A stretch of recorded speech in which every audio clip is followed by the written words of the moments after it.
আমরা কিন্তু বিসিএস পরীক্ষার প্রশ্ন সলভ করব, কারণ বিসিএস পরীক্ষার প্রশ্ন সলভ করার উপকারিতা কিন্তু অনেক। যারা আমরা বিসিএস পরীক্ষাতে বিশেষ করে 51-52তম বিসিএস পরীক্ষা দিব, খুবই গুরুত্বপূর্ণ তাদের জন্য। এবং পাশাপাশি যারা প্রাইমারি প্রধান শিক্ষক নিয়োগ পরীক্ষাটা দিব, প্রাইমারি প্রধান শিক্ষক নিয়োগের কিন্তু মহা সার্কুলারটা যে আছে, এটা কিন্তু স্টপ আছে, এটা কিন্তু খুব শীঘ্রই আপনারা সুখবর পাবেন যে প্রাইমারি প্রধান শিক্ষক নিয়োগ পরীক্ষাটা। তো প্রাইমারি প্রধান শিক্ষক নিয়োগের পরীক্ষা কিন্তু এখান থেকে হুবহু কমন পাবেন বিসিএস পরীক্ষা। আপনারা দেখতে পাচ্ছেন যে 10 থেকে 20তম গ্রেডের যে ছোট ছোট চাকরি পরীক্ষাগুলো হয়, সেখানে কিন্তু এই বিসিএস পরীক্ষার প্রশ্ন হুবহু কিন্তু আপনাকে দিয়ে দেয়, একেবারে হুবহু একদম আপনাকে তুলে দেয়। তো এই জন্য বিসিএস পরীক্ষার প্রশ্ন আপনাকে পড়তে হবে। আপনি মনে করেন প্রাইমারি সহকারী শিক্ষক পরীক্ষা দিবেন, প্রাইমারি প্রধান শিক্ষক পরীক্ষা দিবেন, পিএসসি দিবেন, যত নন কাডার পরীক্ষা দিবেন, আপনার বিসিএস পরীক্ষার প্রশ্ন লাগবে। এরপর আপনি নিবন্ধন পরীক্ষা দিবেন, সেখানে আপনার বিসিএস প্রশ্ন লাগবে। এক কথা, আপনি যে কোনো চাকরি পরীক্ষা দিতে, ঝাড়ুদার পোস্টে গেলেও কি করে জানেন, এটা দেয়। ঝাড়ুদার পোস্টের কথা বলি না, ওখানেও বিসিএস এর প্রশ্ন তুলে দেয়। এক কথা, বিসিএস এর প্রশ্ন সকল জব পরীক্ষার জন্য আসে। ভার্সিটি এডমিশনে যাবেন, ওখানেও বিসিএস এর প্রশ্ন ধরে। নার্সিং এডমিশনে যাবেন, ওখানেও ধরে। কোন জায়গায় ধরে না বিসিএস এর প্রশ্ন ভাইয়া? সব জায়গায় ধরে। আপনি দেখবেন এই দ্বৈপায়ন শব্দের সন্ধি বিচ্ছেদ কি, এটা দেখলাম যে অনেক জব পরীক্ষা আসে। এখন বিসিএস পরীক্ষা একবার একটা আসছে, এটা সব জায়গায় ধরে। বেসাতি শব্দের অর্থ কি? কেনা বেচা। এই যে দেখবেন যে সব জায়গায় এখন আসে। ঠিক আছে, এই জন্য বললাম যে বিসিএস পরীক্ষার প্রশ্ন আপনারা সবাই পড়তে হয়। বিশেষ করে যারা আমরা চাকরি প্রতিযোগিতামূলক পরীক্ষাগুলোর জন্য বসি আমরা পড়াশোনার টেবিলে, প্রত্যেকের টেবিলে একটা বিগত সালের মানে টোটাল একদম 50তম বিসিএস পর্যন্ত এই প্রশ্নগুলোর একটা প্রশ্ন ব্যাংক আপনার কাছে থাকা উচিত। এবং যে কোনো পরীক্ষার হলে যাওয়ার আগের রাতে হলেও একবার এগুলো চোখ বুলিয়ে যাওয়া উচিত। আর বাংলা যেহেতু একটা কঠিন বিষয়, বাংলা অতটা সহজ মানলে চলবে না। যেহেতু একটা কঠিন বিষয়, বাংলা মানে পরিবর্তনশীল একটা জিনিস, ভাষা যেহেতু পরিবর্তনশীল, আমাদের বাংলা ব্যাকরণটা এখন পরিবর্তন হয়ে যাচ্ছে, এই জন্য এটাও কিন্তু ভালো করে পড়তে হবে। তাছাড়া ক্লাসটা সবার জন্যই গুরুত্বপূর্ণ। বিসিএস পরীক্ষা দেবে তাদের জন্য গুরুত্বপূর্ণ, প্রাইমারি প্রধান শিক্ষক নিয়োগ পরীক্ষা দেবে তাদের জন্য, আদার যে কোনো জব পরীক্ষা দেবে, নিবন্ধন পরীক্ষা, সবার জন্য গুরুত্বপূর্ণ। তার আগে বলতে হবে আপনারা কেমন আছেন এটা বলতে হবে। অনেক জায়গায় বিদ্যুৎ থাকে না, আপনারা অনেক প্রবলেমে পড়েন, আমাদেরকে বলছেন যে স্যার আমরা এই বিদ্যুৎ থাকে না, এই ভাই বিদ্যুৎ কোনো জগতেই ছিল না। এটা সারা বিশ্বেরই একই অবস্থা, শুধু বাংলাদেশের না, এটা সারা বিশ্বেরই কিন্তু একই অবস্থা। সুতরাং আমরা এটা নিয়ে চিল্লাপালা না করি, ট্রল না করি, ঠিক আছে। আমরা আসল কথা হলো আমরা পড়াশোনার টেবিলে বসি, কারণ পড়াশোনার টেবিলে বসতে আমাদের একটা কিছু হবে। আপনি যে যাই বলেন না কেন, আমাদের মূল টার্গেট হলো চাকরি, বিশেষ করে বিসিএস। বিসিএস ক্যাডার সবার। আপনি মনে করেন ব্যাংকে চাকরি করতে যাবেন, সেখানে অনেক প্যারা আছে, বিসিএস এর প্যারা কম। হ্যাঁ, সরকারি চাকরিতে প্যারা কম। এজন্য সবাইকে বলবো যে বিসিএস এর প্রতি নজর দেন। বিসিএসটা যদি হয়ে যায় আলহামদুলিল্লাহ, না হলে নন কাডার একটা পেয়ে গেলে আবারও আলহামদুলিল্লাহ। এরপর যদি না হয় নন কাডার মানে অন্য অন্য যে আদার্স জবগুলো আছে সেগুলো হবে। তাই প্রাইমারি প্রধান শিক্ষক নিয়োগে কারা কারা অ্যাপ্লাই করেছেন একটু কমেন্টে জানান। আর আজকে সর্বোচ্চ শেয়ারকারী কিন্তু কেরিয়ার প্লাস বাংলা বইটা পাবেন। হ্যাঁ, এই যে কেরিয়ার প্লাস বাংলা বই আপডেট, নতুন যে কেরিয়ার প্লাস বাংলা বই, একদম এই যে এটা কেরিয়ার প্লাস বাংলা বই নতুন, এই বইটা সবাই মানে এটা সবাই পাবেন না, সর্বোচ্চ শেয়ারকারী কিন্তু এই বইটা পাবেন। আমি ক্লাস শেষে কিন্তু তার নামটা আমি কিন্তু বলে দিব। আজকে ক্লাসটা কিন্তু খুবই গুরুত্বপূর্ণ, সবাই ক্লাসটা একটু শেয়ার করে টাইমলাইনে রেখে দেন। খুবই গুরুত্বপূর্ণ ক্লাস হবে এই বইটা। বাংলা এই যে কেরিয়ার প্লাস বাংলা ভাষা সাহিত্য নতুন যে বইটা, নতুন এডিশনের বইটা নীলক্ষেত মামুন বুকসে পাবেন, এবং এই বইটা কিন্তু আপনি পেয়ে যাবেন। তো দেখি আমাদের সাথে কি রুমা আক্তার, তিনি এতগুলো লাভ দিয়েছেন, মানে ভালোবাসা, প্রচুর ভালোবাসা দিয়েছেন। হ্যাঁ, আচ্ছা আমাদের কেমন আছে? দিনের সূর্য ভালো আছে আলহামদুলিল্লাহ। জানাতুল ফেরদৌস তিনি একজনকে মেনশন করে, এরকম আপনার প্রিয়জনকে মেনশন করে, জানাতুল ফেরদৌস তিনি কিন্তু কেয়ার সুজনকে মেনশন করে দিয়েছেন, ইমরান হাসানকে তিনি মেনশন করেছেন, এবং আমি আছি স্যার রাসেল পারভেজ মোল্লা, তিনি আমাদের সাথে যুক্ত হয়েছেন। Thank you thank you thank you. দিনের সূর্য, তিনি কিন্তু দিনের সূর্য, রাতের সূর্য না, সুতরাং তিনি কিন্তু আমাদের জয়পুরহাট থেকে যুক্ত হয়েছেন। হ্যাঁ, নীলা তিনি কিন্তু আমাদের সাথে যুক্ত হয়েছেন, আমাদের সাথে। Very good very good very good. আলহামদুলিল্লাহ আহমদুল্লাহ তিনিও আমাদের সাথে যুক্ত হয়েছে। Very good very good very good. দেখি দেখি কারা কারা কোথায় আছেন স্যার। কি মিয়াদুল আসামা মিয়াদুল আছেন আমাদের সাথে। বিভা তিনিও আমাদের সাথে আছেন, এবং আল আমিন তিনিও আছেন। কেমন আছেন স্যার? আলহামদুলিল্লাহ ভালো আছি। যে আমি চিন্তা করলাম যে আপনারা এই যে গরমের ভিতরে অনেকে আছেন, বিভিন্ন জায়গায় বিভিন্ন প্রান্তে আছেন, এখন আবার আজকে কিন্তু রিমঝিম বৃষ্টি হয়েছে, ধুমতারাক্কা বৃষ্টি, ঢাকা শহরে বৃষ্টি হয়েছে, এবং আমি দেখেছি যে ঢাকা শহর এবং ঢাকার বাইরেও বিভিন্ন অঞ্চলে মানে বৃষ্টি হয়েছে। তার মানে আবহাওয়াটা মোটামুটি কুল ডাউন আছে, কুল ডাউন আছে, টেনশন নেওয়ার কোনো কারণ নেই, কোনো কারণে। আজকে যে প্রশ্নগুলো আমি রেখেছি, চমৎকার প্রশ্নগুলো রেখেছি, এবং কনফিউশন প্রশ্নগুলোই কিন্তু আমি রেখেছি, যেগুলো বিভিন্ন কনফিউশন সৃষ্টি করছে আপনাকে। তো এই ধরনের প্রশ্ন যদি বিশেষ পরীক্ষা আসে, বা অন্য প্রাইমারি প্রধান শিক্ষক নিয়ে পরীক্ষা আসে, সহকারী শিক্ষক নিয়ে পরীক্ষা আসে, নিবন্ধন পরীক্ষা আসে, বা যে কোনো পরীক্ষা আসে, আপনি যেন টাস টাস করে জবাব দিতে পারেন। ওকে, ওকে, কুলসুম উলসুম বগুড়া বগুড়া বগুড়া আল আমিন স্যার, আমি আপনাদের এখানে নতুন ভর্তি হয়েছি। Thank you Babu, thank you thank you. কামনা খাতুন স্যার কেমন আছেন? অনেক ভালো আছি কামনা। তাহমিনা সুলতানা, ও ভালো আছি ভালো আছি বেবি ভালো আছি। আফজাল হোসেন, বইটা আমার আছে, থ্যাংক ইউ। কার কার কাছে কেরি প্লাস বইটা আছে? শেখ রাকিব আমাদের সাথে যুক্ত আছেন, তিনি আমাদের সাথে যুক্ত আছেন। আফজাল হোসেন আছে আমাদের সাথে, রুমা আক্তার আছেন আমাদের সাথে, ওয়াও। ফারজানা খান তিনি আমাদের সাথে যুক্ত হয়েছেন, কানিস ফাতেমা তিনি আমাদের সাথে যুক্ত হয়েছেন, এবং শাহাদাত রাকিব সালাম দিয়েছেন। ওয়ালাইকুম আসসালাম রাহমাতুল্লাহ বরকাত। জিয়াউল হক স্যার, বিদ্যুৎ থাকে না স্যার। ওরে ভাই, বিদ্যুৎ এই থাকে না এটা সাধারণ ভাই। আমরা তো এরকম হারিকেন জ্বালাই পড়াশোনা করছি না, এটা কোনো কথা ভাই, একটু নাই থাকতে পারে, এটা তো সারা বিশ্বের প্রবলেম, তাই না? আচ্ছা, নীল আচল তিনি শেয়ার ডান করেছেন, থ্যাংক ইউ থ্যাংক ইউ সাদা রাখি স্যার। আরিফ খান বাবা রাজকন্যা, ফারজানা খান, ওয়া কে কে আছেন দ্রুত এখানে আপনারা দ্রুত কমেন্টটা করে যান। এখানে একটা চমৎকার একটা বিসিএস পরীক্ষার প্রশ্ন আসছে, এই প্রশ্নটা 50তম বিসিএস পরীক্ষার আমার একটা প্রশ্ন। এই 50তম বিসিএস পরীক্ষার প্রশ্ন প্রধান শিক্ষক নিয়োগে ধরে দিতে পারে, এটা আবার সহকারী শিক্ষক নিয়োগে ধরে দিতে পারে, এটা 10 থেকে 20তম যে কোনো চাকরি পরীক্ষা ধরে দিতে পারে, এমনকি নিবন্ধন পরীক্ষা প্রশ্ন ধরে দিতে পারে। আপনাদেরকে জানতে হবে কিশোর পত্রিকা বালক এই প্রতিষ্ঠা কার অমর কীর্তি। এই যে দেখেন এই জিনিসটা কার, অপশনে দিয়েছে স্বর্ণকুমারী দেবী, যিনি আমাদের রবি ঠাকুরের বোন। এবার সেলিনা হোসেন আছেন, তিনি চমৎকার একজন বাংলাদেশের মুক্তিযুদ্ধ ভিত্তিক উপন্যাস রচয়িতা সেলিনা হোসেন। এবং আল মাহমুদ, মায়াবী পর্দার কবি, তিনি আমাদের আল মাহমুদ, তিনি এখানে যুক্ত আছেন। এবং কাদম্বরী দেবী, এই যে দেখেন আমাদের রবি ঠাকুরের ভাবি, তার বৌঠান বলা হয় যে যাকে, তিনি আমাদের সাথে এখানে যুক্ত হয়েছেন। তাহলে আপনাদেরকে বলতে হবে যে এই কিসের পত্রিকা বালক এর প্রতিষ্ঠা কার অমরকৃতি, অর্থাৎ এই পত্রিকা যখন কে প্রতিষ্ঠা করেছিল আসলে, মূলত প্রতিষ্ঠা করেছিল, উত্তরটা কিন্তু অপশন নাই, জ্ঞানদা নন্দিনী দেবী। উত্তরটা কি হবে? জ্ঞানদা নন্দিনী দেবী। কিন্তু অপশনে যেহেতু জ্ঞানদা নন্দিনী দেবী নাই, তাহলে কি করতে হবে? জ্ঞানদা নন্দিনী দেবী, জ্ঞানদা নন্দিনী দেবী তিনি কিন্তু আসলে এই যে দেখেন এই জ্ঞানদা নন্দিনী দেবী, তিনি ঠাকুর পরিবারের লোক, তিনি কিন্তু এই কিশোর পত্রিকা বালক এটি প্রতিষ্ঠা করেন।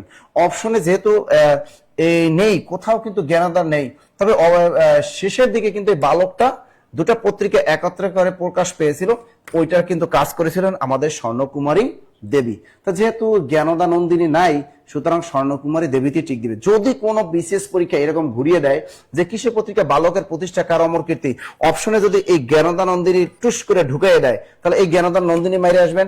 আর যদি না থাকে আমাদের স্বর্ণকুমারী দেবী, কাকে মারবেন?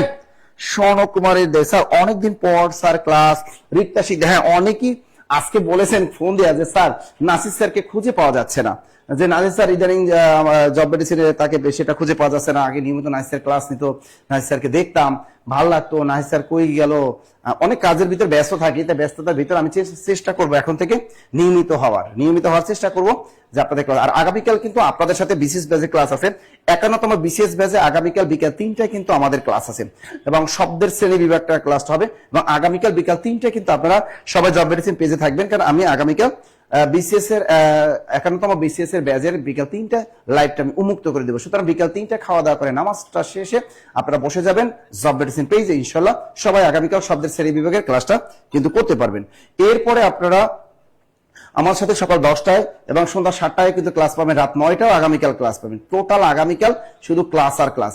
নিবন্ধন ব্যাচে আগামীকাল আমার সাথে ক্লাস আছে, প্রাইমারি ব্যাচে আমার সাথে ক্লাস আছে, 10 থেকে 20তম গ্রেডের আমার সাথে ক্লাস আছে। সুতরাং কেউ ক্লাস আগামীকাল মিস দিবেন না। ওকে, আমার পরের প্রশ্নটা পড়েছে, চমৎকার প্রশ্ন। দেখেন, পরমেশ শব্দটি সঠিক সন্ধি বিচ্ছেদ কোনটি? পরমেশ, এটা 50তম বিসিএস পরীক্ষার একটা প্রশ্ন। পরমেশ, এই যে দেখেন সন্ধি বিচ্ছেদ, এই পরমের শব্দটি সঠিক সন্ধি বিচ্ছেদ কোনটি? পরম যে এস, এটা এস দিছে কিন্তু, তাই না? এটা এস দিছে, কেন এস দিছে? এখানে মূল শব্দ নিছে কি? পরম, এখানে পরম। এবার এখানে কি দিছে? পরম, আর এখানে দিছে এই একারের জন্য দিছে এবার দিছে তালবস্যা। এরকম যদি কেউ যদি এটা টিক মাইরা দেয়, তা এই জন্য কিন্তু চালাকি করে এটা অপশন এটা দিছে, এটা কিন্তু এটা দিছে, তাই না? এরপর চালাকি করছে কি? ইস বানান, এখানে দীর্ঘ ইকার দিছে, এখানে হ্রস্ব ইকার দিছে, এখানে ইস এটা দিছে, তাই না? ইস মানে কোন রাস্তা দিয়ে যখন হাঁটতে থাকি আমরা, বা কোনো গাড়িতে ট্রেনে যদি আমরা চলি, যদি কারোর সাথে হালকা করে একটু ধাক্কা লাগে কোনো মেয়ের সাথে, তারপর ইস, আমার যদি কোনো কিছু মিস হয়ে যায়, ইস রে অল্পের জন্য আমি পাইলাম না তাকে, ইস রে মাইয়াটার বিয়ে হয়ে গেল রে। এই যে দেখেন ইস, এই জন্য ইসের ব্যবহারটাও বানান কিন্তু পার্থক্য আছে। আর আমাদের সন্ধির ক্ষেত্রে যত জায়গায় ইস শব্দটা উচ্চারণে আসবে সব দীর্ঘই দিয়ে মেরে দিবেন, পরমেশ। এরকম যদি আসে মহেশ, এর সন্ধি বিচ্ছেদ কি? দেখেন এখানে কিন্তু একার আছে, তা মূল শব্দ কি? মহা। সন্ধির ক্ষেত্রে সবসময় মহা দেবেন। এখন এখানে ইস কোনটা দিবেন? দীর্ঘই তালবসা ইস, দীর্ঘই তালবসা ইস, মহেশ। আবার আসতে পারে এরকম দীপ্তেশ, পরীক্ষা দিয়ে দিল আপনার দীপ্তেশ এর সন্ধি বিচ্ছেদ কি? দীপ্তেশ। আর মূল শব্দ কি? মূল শব্দ হলো দীপ্ত, মূল শব্দ কি? দীপ্ত। এখন ইস কোনটা দিবেন? অবশ্যই দীর্ঘইকার ব্যবহার করবেন, দীপ্তেশ। হয়ে গেল। এক কথা ইস সন্ধির ক্ষেত্রে অল টাইম দীর্ঘইকার, অল টাইম দীর্ঘইকার। ইস ডাক্তার মেয়ে পাইলাম না। ডাক্তার মেয়ে বিয়ে করা কার কার শখ আছে ছেলেদের? একটু কমেন্ট করো। ডাক্তার মেয়ে অবশ্য ভালো, ডাক্তার মেয়ে বিয়ে করা অবশ্যই ভালো, কারণ ডাক্তার মেয়ে তোমার সেবা শুশ্রূষা করবে, তাই না? 5 ভিতরে ইঞ্জেকশন দিলে বুঝে যাবা ডাক্তার বিয়ে করার মজা কাকে বলে, তাই না? দেখি দেখি রুবেল এখন লিখছে, তানিয়া খাতুন লিখছে আমাদের পুঞ্জগুচ্ছ জানাতুল ফেরদৌস আছে আমাদের শাহাদাত রাকিব জানাতুল ফেরদৌস। ওয়াও, সতীশ কি? সতীশ, সতীশ হবে। যাই হোক, যেহেতু সতীশ একটা বলছে উনি, আমরা সতীশটা কি হবে? দন্ত স তয় দীর্ঘিকার তালস সতীশ। হ্যাঁ, এখন এই সতী বানান কিন্তু রসইকে দীর্ঘ দিতে হবে। তা সতীশ বানান স তদিকার, সতী হলো নিত্য স্ত্রীবাচক শব্দ, আর ইস ইস বানান কিন্তু দীর্ঘই তালা বসা ইস, তাই না? হয়ে গেল, হয়ে গেল, অল টাইম দীর্ঘ। মোহাম্মদ শামসুল্লাহ তিনি কিন্তু আমাদের কাশিমপুর কেন্দ্রীয় কারাগার থেকে দেখতেছেন। ডাক্তার মেয়ে অনেক দুষ্ট, কি মেরি অয়ন্তী লিখছে স্যার ডাক্তার মেয়ে অনেক দুষ্ট। ওরা দুষ্ট না, দুষ্টু, ওরা দুষ্ট না। ডাক্তার আর ডাক্তার বানানটা এই ডয়কার ডা দিয়ে একটা ডট দিবেন। হ্যাঁ, অনেকে ডাক্তার বানানটা তোমরা ডয়কার ডা দিয়ে দুটো বিসর্গ মারো, এরা ডাক্তার না, এরা হলো কবিরাজ। তা ডাক্তার বানানটা হলো ডয়কার ডা দিয়ে একটা ডট দিয়ে দেবে, এলো ডাক্তার। হ্যাঁ, ডাক্তার মেয়েরা কি হয়? অনেক দুষ্ট প্রকৃতির হয়, দুষ্ট না, ওরা দুষ্ট প্রকৃতির হয়। আমার কাছে ভালোই লাগে ডাক্তার মেয়েদের, আমার কাছে কি ভালোই লাগে ওদের। তারা ডাক্তার হবে দুষ্টু, নট দুষ্ট, তারা কি হবে? দুষ্ট। তা নার্স ইচ্ছা, নার্স নার্স নার্স ভাই, নার্স যদি কেউ বিয়ে করেন না ভাই, 100% মনে করবেন নার্স যারা বিয়ে করবেন না, আপনি জীবন দশায় প্রতি রাতে সপ্তাহে একবার হলে আপনার পাশে একটা ইঞ্জেকশন মারিয়ে দেবে। কারণ ও তো ডাক্তার, সপ্তাহে দেখবে সে রুগীর কি করতেছে, স্যালাইন দিতেছে, স্যালাইনের টান দিয়ে খুলতেছে, এই রুগীর পাশায় ইঞ্জেকশন মারতেছে, হাতে মারতেছে। তো তুমি দেখবা যে রাতের বেলা ঘুমের ভিতরে কোনো ইঞ্জেকশন মারিয়ে দিছে। ভাই নার্স বিয়ে করো না, ডাক্তার বিয়ে করো, কিন্তু কোন ছেলেরা নার্স বিয়ে করো না। এই বিপদটায় যাইও না, এই বিপদটায় যাওয়া যাবে না। দ্রুত দ্রুত দ্রুত দ্রুত এই প্রশ্নটা বলো দ্রুত। রসের মাত্রার উপরে অংশের নাম কি? দ্রুত বলো, দ্রুত দ্রুত দ্রুত। দেখি কি আছে স্যার? কিশোরগঞ্জ লোকমান চন্দ্র বর্মন। দ্রুত দ্রুত তাড়াতাড়ি বল, তাড়াতাড়ি বল। এটা কি হবে? এই যে রস্যই ই, এই রস্যই এরকম আসে, দীর্ঘই ই, রস্যই দীর্ঘই, এই যে রস্য দীর্ঘ, এই যে ওই, এই যে ও, এগুলো আছে না? এই উপরে এগুলোরে কি বলে? এই যে এইগুলারে কি বলে বলো তো? এগুলো কি বলে? রস্যের উপরে এগুলো কি বলে? দ্রুত বলো। এগুলোকে চৈতন, আকরি, পাগড়ি নাকি জোর আকরি? এই পাগড়ি, আকরি নাকি চৈতন নাকি জোর আকরি? দ্রুত বলো কি হবে? কোনটা কোনটা কোনটা কোনটা কোনটা? জি স্যার, পূজা রায় তিনি বলছেন জি স্যার, জি স্যার, জি স্যার, জি স্যার, জি স্যার। চৈতন জানাতো ফেরত তিনি বলছেন চৈতন। মুশফিকুর রহমান তিনি বলেছেন ক, চৈতন চৈতন চৈতন চৈতন চৈতন। ববি তিনি বলছেন খ, আকরি। আচ্ছা, পাবনা দেলোয়ার হোসেন তিনি পাবনা থেকে আসেন। আমাদের সুরজিৎ কুণ্ড তিনি আছেন, সাবিনা ইয়াসমিন শরাফত নাহার তিনি আমাদের, জনি কুণ্ড তিনি আমাদের সাথে যুক্ত হয়েছেন, আমাদের সাথে আব্দুর রহিম। তাহলে ওদেরকে বিয়ে করবে কে? ওদেরকে নার্স ছেলেরা অনেক আছে, তারা বিয়ে করবে। আমার যাদের অনেক ধৈর্যশীল আছে তারা বিয়ে করবে। নার্স বিয়ে করবে তুমি কখনো এই বউটাকে তুমি রাতে কাছে পাবা না, সারাদিন অফিস করবা, তুমি মনের আশা আছে যে কি সুন্দর বাসায় গিয়ে স্ত্রীকে নিয়ে একটু ঘুমাবা, কিন্তু সে রিল্যাক্স মুড পাবা না, কারণ সে তখন নাইট ডিউটিতে চলে যাবে, নাইট ডিউটিতে চলে যাবে। স্যার রাকিবুল ইসলাম স্যার আমি কেমন আছেন? আমি সাতক্ষীরা থেকে আছি। ইমরান হোসেন আছেন আমাদের।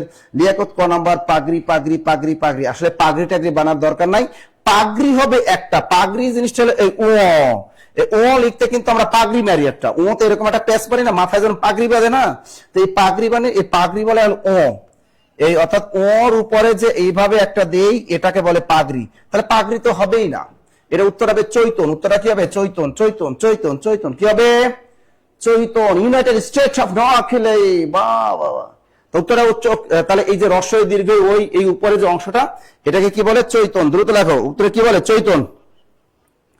এবার দেখো আকৃতি ক আর কি, এই যে ক আমাদের লিখলাম ক, এই ক লিখতে কি এখানে একটা এইরকম আছে না ক, আবার দেখো খিও, এই খিও লিখতে যে এইটা থাকে না, এই পাশে যেটা থাকে এই যে ক খিও, এগুলোকে বলে আকরি। এগুলোকে কি বলে?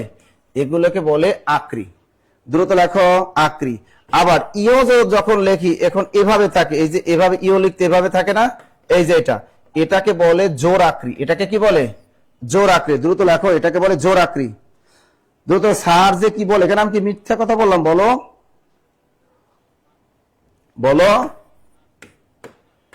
আচ্ছা, তাহলে আমরা কি লিখলাম? এই যে দেখো, এই জিনিসগুলাই হলো আমাদের কি, এই জিনিসগুলো, এই যে আমি ফ লিখলাম, ফ, এই ফ লেখার পর এই পাশে যেটা লিখলাম এটাকে বলে আকরি। ক লিখলাম, এই পাশে যেটা লিখলাম বাঁকানো অংশ এটাকে বলে কাকরি। ক্ষিয় লিখলাম, এই পাশে যে অংশটা এটাকে বলে আকরি।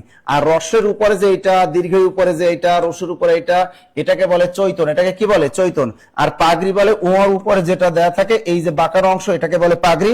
আর জোর আকরি বলে এই যে ইও লিখি আমরা, ইওর ক্ষেত্রে এই বাঁকানো অংশ, ডান পাশের বাঁকানো অংশটা এটাকে বলে জোর আক্রি।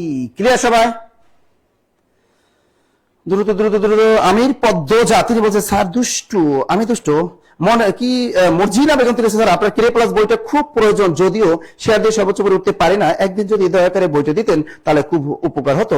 মর্জিনা বেগম বেবি, তুমি একটা কাজ করো, তুমি আমাদের অনলাইনে 450 টাকা সেন্ড মানি করে দাও, নাম ঠিকানা দিয়ে দাও, টুস করে তোমার কাছে বইটা চলে যাবে।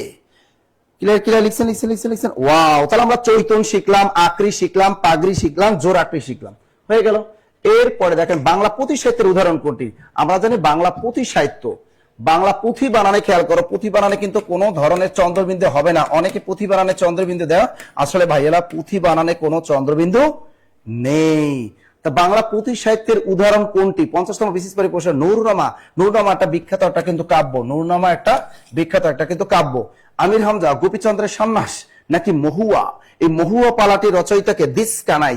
মহুয়া পালাটির রচয়িতা হলো দিস কানাই। এটা কিন্তু অনেকবার জব পরীক্ষা আসছে। মহুয়া পালাটির রচয়িতা। স্যার আপনার ক্লাস সবার সাথে বসে করা যায় না কেন? কেন কেন কেন কেন বাবু, কেন কেন কেন? এটা কোনো কথা? এই দেখো, পুঁথি সাহিত্যের আদি কবিকে বলতে পারবা? পুঁথি সাহিত্যের আদি কবি আমি শিখাইছিলাম যে পুঁথি সাহিত্যে মানে সব ফকিররা, সব ফকির, ফকির ফকির গোষ্ঠী। তা লিখে রাখেন, পুঁথি সাহিত্যের আদি কবি, পুঁথি সাহিত্যের আদি কবিকে, পুঁথি সাহিত্যের আদি কবিকে বলতো বলতো বলতো, পুঁথি সাহিত্যের আদি কবিকে ফকির। মনে রাখবো, ফকির গরিবুল্লাহ, ফকির গরিবুল্লাহ, ফকির গরিবুল্লাহ। পুঁথি সাহিত্যের আদি কবিকে ফকির গরিবুল্লাহ। আর পুঁথি সাহিত্যের দ্বিতীয় কবিকে, পুঁথি সাহিত্যের দ্বিতীয় কবিকে অর্থাৎ ফকির গরিবুল্লাহ শিষ্য সৈয়দ হামজা, তার নাম হলো সৈয়দ হামজা। তার নাম কি? সৈয়দ হামজা। তারা কিন্তু একটা কাব্য লিখছে আমির হামজা। এই আমির হামজা কাব্যটির প্রথম খণ্ড রচনা করেন ফকির গরিবুল্লাহ, এবং এই আমির হামজা দ্বিতীয় খণ্ড কাব্যটা রচনা করেছেন এই ফকিরের শিষ্য সৈয়দ হামজা। তিনি কিন্তু এই আমির হামজা কাব্যের দ্বিতীয় খণ্ডটা সমাপ্ত করেন। এবার ভালো করে বোঝার চেষ্টা করেন। পরীক্ষা বলছে বাংলা পুঁথি সাহিত্যের উদাহরণ কোনটি? উত্তর হবে আমির হামজা। উত্তরটা কি? আমির হামজা। এখন দেখো, আমির হামজাটা কি? এই আমির হামজা হলো একটা কাব্য। আমির হামজা কি? একটা কাব্য। এই আমির হামজা কাব্যটা প্রথম খণ্ড কে রচনা করেন, বা এই আমির হামজা কাব্যটি রচনা শুরু করেন কে প্রথমে? তিনি হলেন ফকির গরিবুল্লাহ। এই ফকির বেটাটা আবার কে? এই ফকির গরিবুল্লাহকে, তিনি হলেন পুঁথি সাহিত্যের আদি কবি, তিনি হলেন পুঁথি সাহিত্যের প্রথম কবি বা পুঁথি সাহিত্যের প্রাচীন কবিকে এই ফকির গরিবুল্লাহ, তিনি কিন্তু এই আমির হামজা কাব্যটি প্রথম রচনা করেন। এরপর এই আমির হামজা কাব্যটি সমাপ্ত করেন কে, অথবা আমির হামজা কাব্যটি দ্বিতীয় খণ্ড রচনা করেন কে? তিনি আর কেউ না, তিনি এই ফকির বেটার শিষ্য ছিল একটা, ওনার নাম হলো সৈয়দ হামজা, এবং তিনি কিন্তু এই আমির হামজা দ্বিতীয় খণ্ড অথবা এই কাব্যটা সমাপ্ত করেন। কথা ক্লিয়ার? বুঝতে পেরেছেন? বুঝতে পেরেছেন? এখন প্রাইমারি বা নিবন্ধন প্রাইমারি প্রধান শিক্ষক পরীক্ষা যদি আপনার এই ধরনের প্রশ্ন আসে, আপনি যেন পারেন, কারণ এটা পুঁথি সাহিত্য কিন্তু প্রশ্ন ধরেই, পুঁথি সাহিত্য থেকে প্রশ্ন কিন্তু ধরেই পিএসসি। দ্রুত দ্রুত দ্রুত দ্রুত। শাহনাজ আক্তার লিখছে, কারণ স্যার এত মজার মজার কথা শুনে সবাই হাসে। পৃথিবীতে সবচেয়ে কঠিন কাজ হলো মানুষকে হাসানো। আপনি দেখবেন সবাই কিন্তু সবাইকে হাসাতে পারে না। আবার মানুষ কিন্তু অনেক অনেক নীতি বাক্য শোনায়। ফেসবুকে যখন কোনো পোস্ট দিই বা আমাদের পেজে কোনো পোস্ট দিই, অনেকে বলে নাসির স্যার অনেক দুষ্ট দুষ্ট পোস্ট করে। আপনি দেখবেন মনে মনে কিন্তু সে কিন্তু পোস্টটা দেখে হাসে। কিন্তু সিম্পল কোনো জিনিস সবসময় যদি আমরা পোস্ট করি, আমরা সবাই কিন্তু হাসি না। আর মানুষকে তুমি সবসময় হাসি খুশি থাকবা, মনে যতই কষ্ট থাকবে মনটা হালকা থাকবে, হার্ট ভালো থাকবে। ক্লিয়ার? ওকে, আমরা পরের প্রশ্নটা পড়ে যাই, দেখি কি কোনটি কাজী নজরুল ইসলামের প্রবন্ধ গ্রন্থ। এই কাজী নজরুল ইসলামের শুধু প্রবন্ধ না, আপনাদেরকে জানতে হবে কাজী নজরুল ইসলামের উপন্যাস কয়টি, কাজী নজরুল ইসলামের নাটক কয়টি, কাজী নজরুল ইসলামের কাব্যগ্রন্থ কয়টি এবং কাজী নজরুল ইসলামের শিশুতোষ গ্রন্থ কয়টি, এগুলো কিন্তু সবই জানতে হবে। এবং কাজী নজরুল ইসলামের বাজেয়াপ্ত গ্রন্থ কয়টি, এগুলো জানতে হবে। এবং কাজী নজরুল ইসলাম সম্পর্কে এক কথায় বিস্তারিত জানতে হবে। আমরা সাধারণত এখান থেকে আপনাদেরকে শিখাবো কাজী নজরুল ইসলামের প্রবন্ধ। আমরা জানি কাজী নজরুল ইসলামের বিখ্যাত প্রবন্ধ কোনটা, অলরেডি বলে ফেলেন। মৃত্যুকুত কি তার প্রবন্ধ? নো। আমরা জানি মৃত্যুকুত হলো কাজী নজরুল ইসলামের বিখ্যাত একটা উপন্যাস। বিখ্যাত একটা কি? বিখ্যাত একটা উপন্যাস হলো এই মৃত্যুক্ষুধা। তাই তো এইটা হলো বলা হয় কাজী নজরুল ইসলামের শ্রেষ্ঠ উপন্যাস। কাজী নজরুল ইসলামের শ্রেষ্ঠ উপন্যাস কোনটা? তার শ্রেষ্ঠ উপন্যাস হলো মৃত্যুক্ষুধা। মৃত্যুক্ষুধা চমৎকার একটা উপন্যাস এই কাজী নজরুল ইসলামের, ঠিক আছে। সিন্ধু হিন্দুল হলো তার বিখ্যাত একটা কাব্য। সিন্ধু হিন্দুল কি? এটা হলো কাজী নজরুল ইসলামের বিখ্যাত একটা কাব্য। অগ্নিবীণা এটাও তার বিখ্যাত একটা কাব্য। অনেক পরীক্ষায় কিন্তু বিশেষ পরীক্ষার আগেও আসছিল যে অগ্নি নিচের কোন কাব্যটি কাজী নজরুল ইসলামের নিষিদ্ধকৃত গ্রন্থ। এই অগ্নিবীণা কাব্যটা কিন্তু বাস্তবে কখনোই কিন্তু নিষিদ্ধ হয়নি, ঠিক আছে। তাহলে এখানে কোনটা হবে? যুগবাণী। আপনারা অলরেডি বলেও ফেলেছেন, উত্তরটা কি হবে? যুগবাণী। যুগবাণী যুগবাণী যুগবাণী। আর একটা বিখ্যাত তার প্রবন্ধ আছে রুদ্রমঙ্গল। এটা কিন্তু অনেকবার পরীক্ষা আসে। রুদ্রমঙ্গলটা কি? এটা হলো প্রবন্ধ, ঠিক আছে। আর একটা আছে আমার পথ। আমার পথ এটাও কিন্তু একটা কাজী নজরুল ইসলামের বিখ্যাত প্রবন্ধ, ঠিক আছে। দ্রুত দ্রুত। আরেকটা লেখো রাজবন্দির জবানবন্দি। আরেকটা কি লিখবা? রাজবন্দির জবানবন্দি। রাজবন্দির জবানবন্দি। রাজবন্দির জবানবন্দি। তাহলে আমরা কি লিখলাম? রাজবন্দির জবানবন্দি। দ্রুত লেখো। তাহলে দেখেন সবচেয়ে বেশি আসে যুগবাণী। কি আবার আসে যুগবাণী? কোন ধরনের গ্রন্থ? এই যুগবাণী একটা প্রবন্ধ। এটা কার? আমাদের কাজী নজরুল ইসলামের। আমার পথ প্রবন্ধটি কার? কাজী নজরুল ইসলামের। রুদ্রমঙ্গল ভেরি ভেরি ইম্পর্টেন্ট, এই প্রবন্ধটি কার? কাজী নজরুল ইসলামের। রাজবন্দির জবানবন্দি এই প্রবন্ধটি কার? কাজী নজরুল ইসলাম। কাজী নজরুল ইসলাম। কাজী নজরুল ইসলাম। হ্যাঁ, সিন্ধু হিন্দু তার প্রেমের কাব্য। লেখা শেষ, লেখা শেষ, লেখা শেষ। তাহলে এখান থেকে কিন্তু ধরবে, এগুলা থেকে কিন্তু পরীক্ষায় প্রশ্ন ধরে। আচ্ছা, পরের প্রশ্ন দেখো, জসীমউদ্দীনের কবর কবিতাটি কোন পত্রিকায় প্রথম প্রকাশিত হয়? কয়েকটা কবি সাহিত্যিক আছে যাদেরকে বিসিএস পরীক্ষায় খুবই পছন্দ করে এবং প্রাইমারি নিবন্ধন বা 10 থেকে 20তম গ্রেডের চাকরি পরীক্ষায় সবচেয়ে পছন্দনীয় তাদের টপিক হলো এই আমাদের কাজী নজরুল ইসলাম। এবার রবীন্দ্রনাথ ঠাকুর এরপর দ্বিতীয় অবস্থান আছে আমাদের পল্লী কবি জসীমউদ্দীন। সুতরাং জসীমউদ্দীন এবং আরো একজন রাইটার আছে ফরুক আহমেদ। সুতরাং ফরুক আহমেদ, সৈয়দ ইসমাইল হোসেন সিরাজি এবং এই যে জসীমউদ্দীন, এদের সম্পর্কে কিন্তু আপনাকে খুঁটিনাটি সব পড়তে হবে। তাই জসীমউদ্দীন, এই জসীমউদ্দীন বানানটাও কিন্তু পরীক্ষায় কিন্তু আসে। জসীম বানান কিন্তু দীর্ঘিকার, আর উদ্দিন বানানটা এই রস্যু দনিশে হস্তিন দয় দীর্ঘিকার দন্তনা, এই হলো উদ্দিন। আর জসীম বানানটা কিন্তু দীর্ঘিকার। তা জসীমউদ্দীন বিখ্যাত কবর কবিতাটি কোন ছন্দে রচিত? এটাও কিন্তু পরীক্ষায় আসে। কবর কবিতাটি মাত্রাবৃত্ত ছন্দে রচিত। মাত্রাবৃত্ত ছন্দে রচিত। আর একটা পরীক্ষায় প্রশ্ন আসে, এই কবর কবিতায় কতটি লাইন আছে? উত্তরটা হবে 118টি লাইন। কবর কবিতা লাইন আছে কয়টি? 118টি লাইন। কয়টি? 118টি। এই কালীয় কলম বিখ্যাত একটা, এটা কার? প্রেমেন্দ্র মিত্র। প্রেমেন্দ্র মিত্র একটা বিখ্যাত কি? বিখ্যাত একটা প্রেমেন্দ্র মিত্রের বিখ্যাত একটা পত্রিকা, সম্পাদিত পত্রিকা হলো কালীয় কলম। আর ধূমকেতু পত্রিকার সম্পাদনা করেছেন আমাদের জনাব কাজী নজরুল ইসলাম। কাজী নজরুল ইসলাম।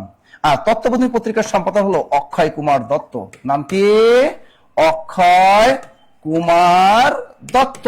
পরীক্ষা কিন্তু আসতে পারে যে তত্ত্ববোধিনী পত্রিকার সম্পাদককে অক্ষয় কুমার দত্ত, ধূমকেতু পত্রিকার সম্পাদককে কাজী নজরুল ইসলাম, কালীয় কলম পত্রিকার সম্পাদককে প্রেমেন্দ্র মিত্র, কল্লোল পত্রিকা ডক্টর দীনেশ চন্দ্র সেন, ডক্টর দীনেশ চন্দ্র সেন না, ডক্টর দীনেশ রঞ্জন দাস। ডক্টর দীনেশ রঞ্জন দাস এই কল্লোল পত্রিকার সম্পাদক।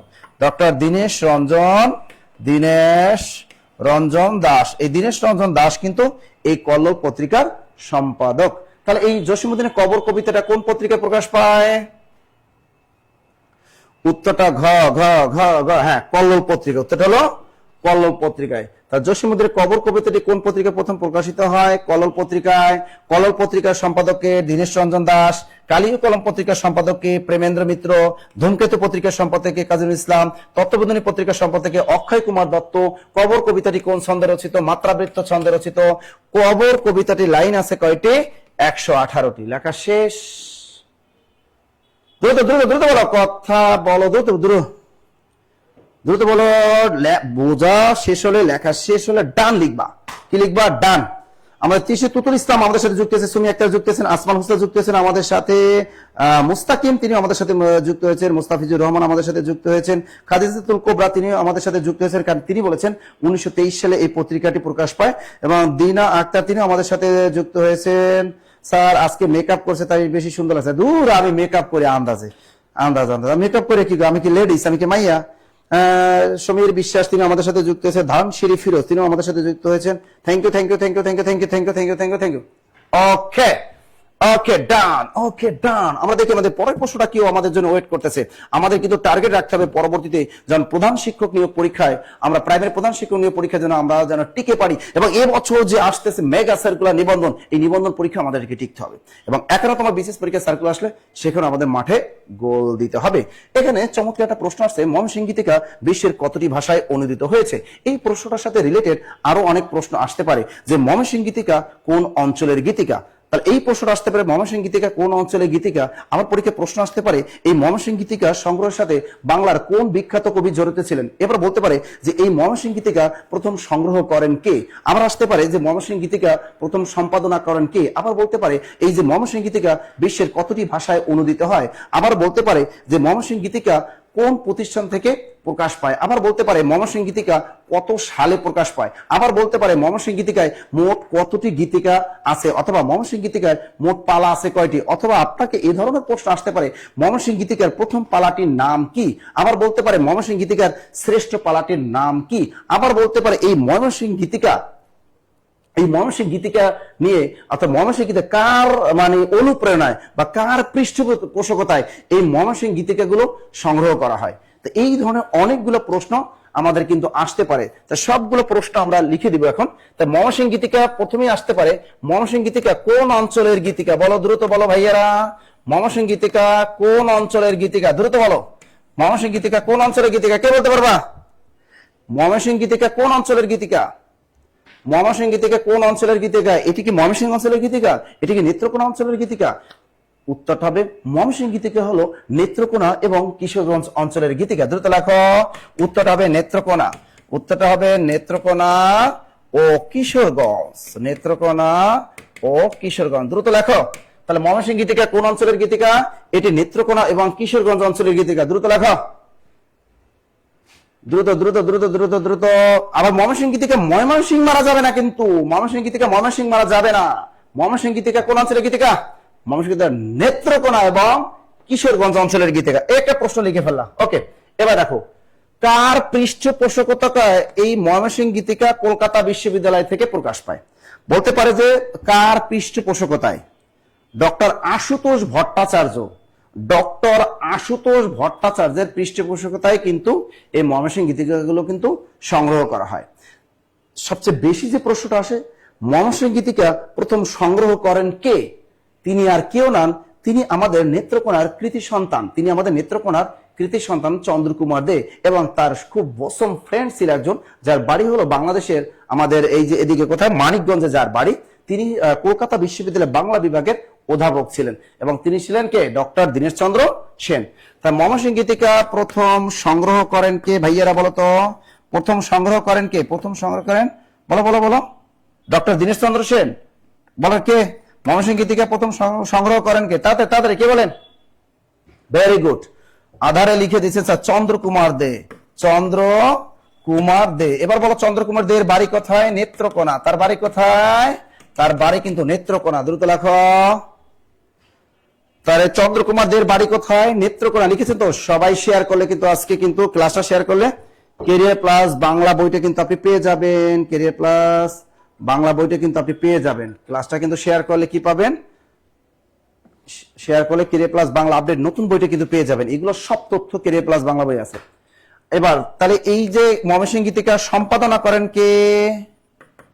সম্পাদনা করেন কে বলতো? ডক্টর দীনেশ চন্দ্র সেন। ডক্টর দীনেশ চন্দ্র সেন। ডক্টর দীনেশ চন্দ্র সেন কোন বিশ্ববিদ্যালয়ে শিক্ষকতা করতেন? কলকাতা বিশ্ববিদ্যালয়ে তিনি বাংলা ডিপার্টমেন্টের অধ্যাপক ছিলেন। এই ডক্টর দীনেশ চন্দ্র সেনের বাড়ি কোথায়? আমাদের বাংলাদেশের মানিকগঞ্জে। বাংলাদেশের মানিকগঞ্জে তিনি এটা সম্পাদনা করেন। আবার আসতে পারে ময়মনসিংহ গীতিকা প্রকাশ করেন কে? ময়মনসিংহ গীতিকা প্রকাশ করেন কে? তিনিও আমাদের ডক্টর দীনেশ চন্দ্র সেন। কত সালে প্রকাশ করেন? 1923 সালে। কত সালে? 1923 সালে। ময়মনসিংহ গীতিকা প্রকাশ পায় কত সালে? 1923 সালে। দ্রুত লেখো। তাই ময়মনসিংহ গীতিকা প্রকাশ পায় কত সালে? 1923 সালে। ময়মনসিংহ গীতিকা বিশ্বের কতটি ভাষায় প্রকাশ পায়?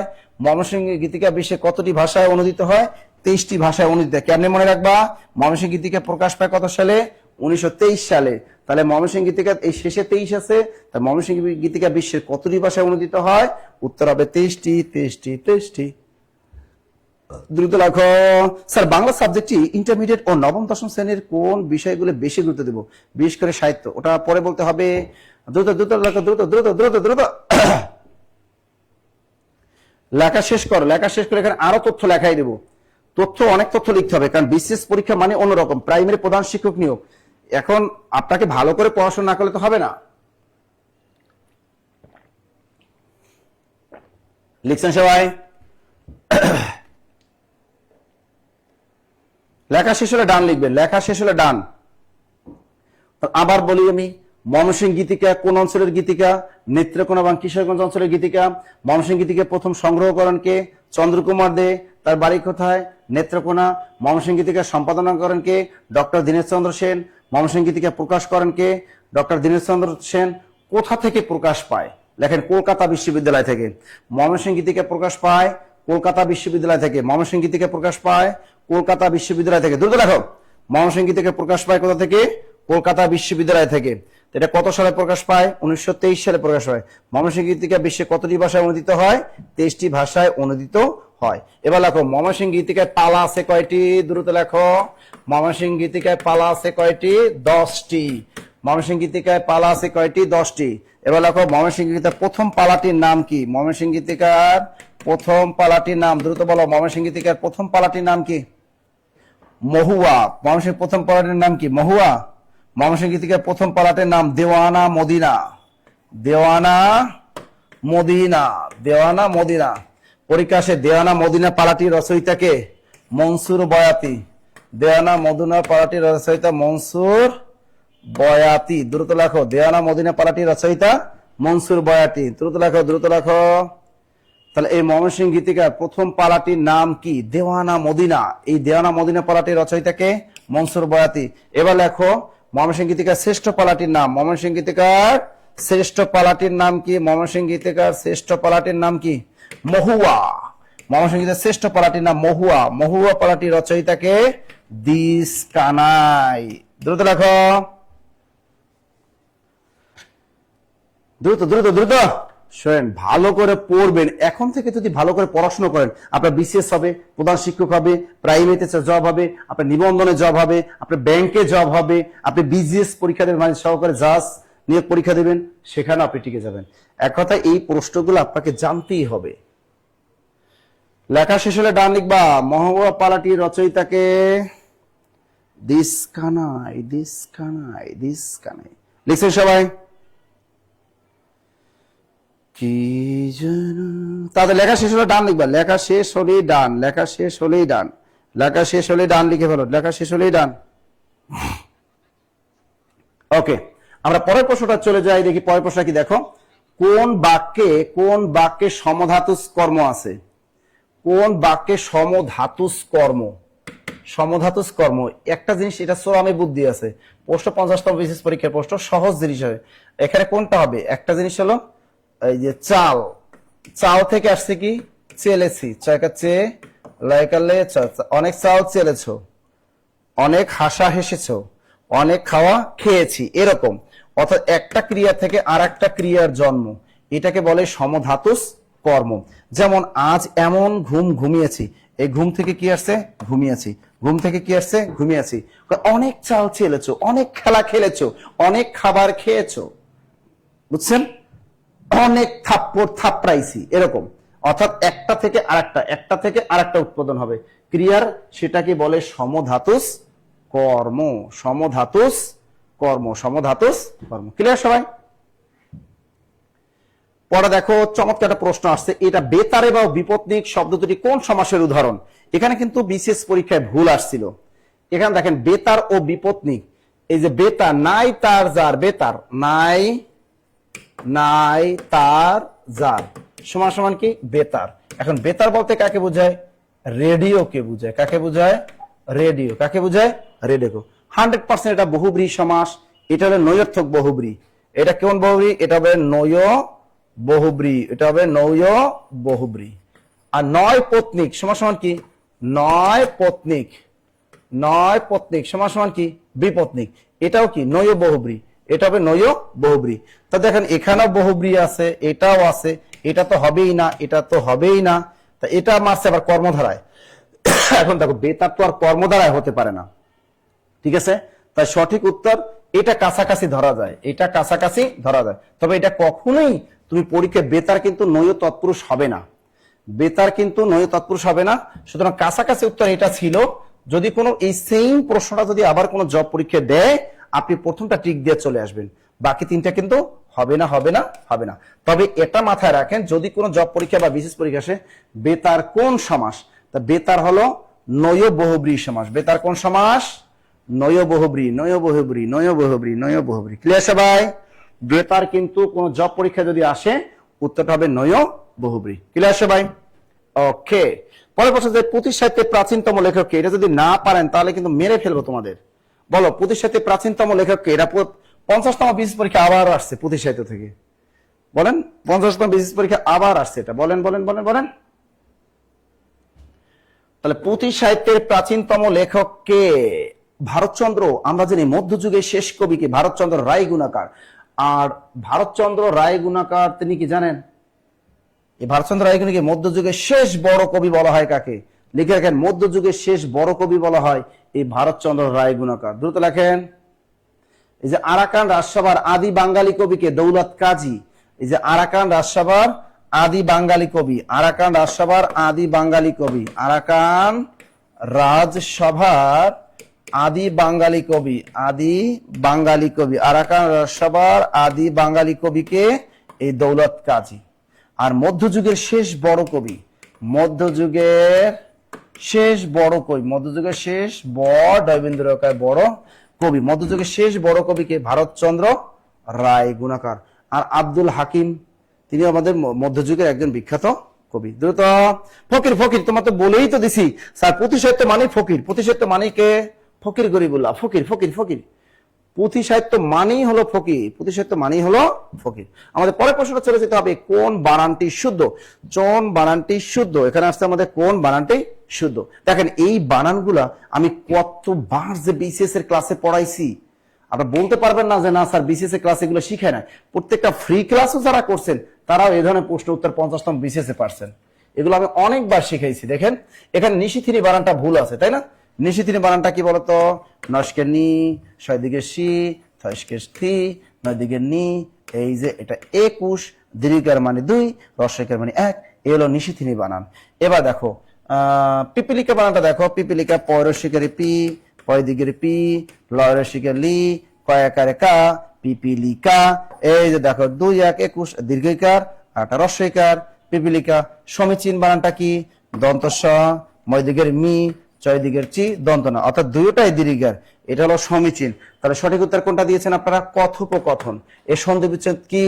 এর সন্ধি বিচ্ছেদ হলো কথা যোগ উপকথন। কথা যোগ উপকথন সমান সমান কথোপকথন। দ্রুত লেখা, দ্রুত দ্রুত লেখেন, দ্রুত দ্রুত দ্রুত। জুবের ভাই ক্লাস দেখা যাচ্ছে না কেন? দ্রুত দ্রুত দ্রুত। স্যার নিশিথিনি বানান, কথোপকথন বানান, ভেরি গুড। আমাদের এক কথা কি জানেন, আপনি যদি বিসিএস দেওয়ার ইচ্ছা থাকে জীবনে, তাহলে জব মেডিসিনে একটা বিসিএস ক্লাস করে দেখেন। জব মেডিসিনে বিসিএস কোর্সে যদি 4000 টাকায় ভর্তি হন, তাহলে বিসিএস কোর্সে ভর্তি হলে আপনি বিসিএস এর একদম 10টা সাবজেক্টে 5টা বই একদম সুন্দরবন কুরিয়ারে পেয়ে যাবেন।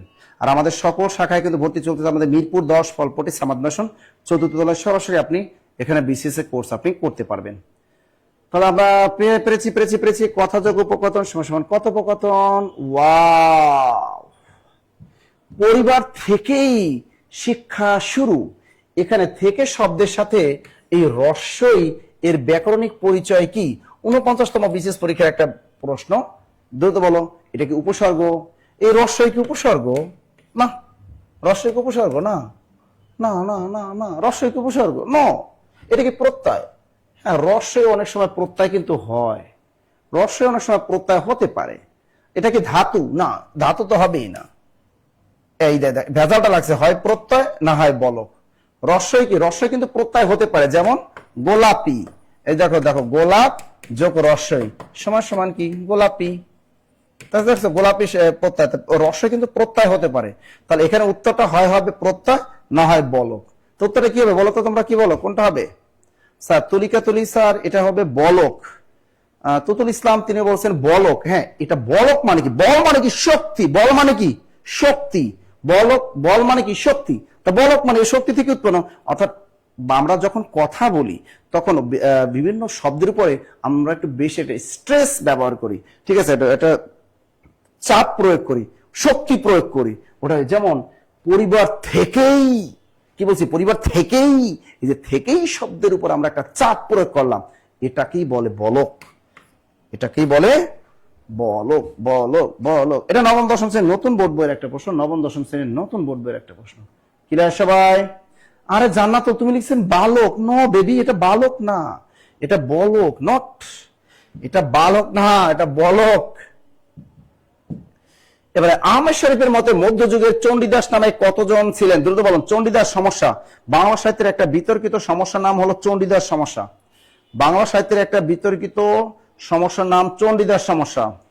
অনন্ত বড়ু চণ্ডীদাস, অনন্ত বড়ু চণ্ডীদাস, অনন্ত বড়ু চণ্ডীদাস, অনন্ত, অনন্ত বড়ু চণ্ডীদাস, অনন্ত বড়ু চণ্ডীদাস। দুটো লেখন, 2 নম্বর লেখন দীন চণ্ডীদাস, দীন চণ্ডীদাস। দ্রুত লেখো।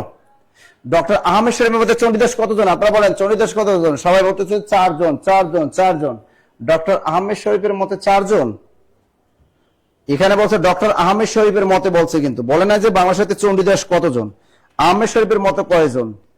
তো অনন্ত বড়ু চণ্ডীদাস, আরেকজন চণ্ডীদাস আছেন, আরেকজন কে? আরেকজন হলো চণ্ডীদাস, আরেকজন হলো চণ্ডীদাস।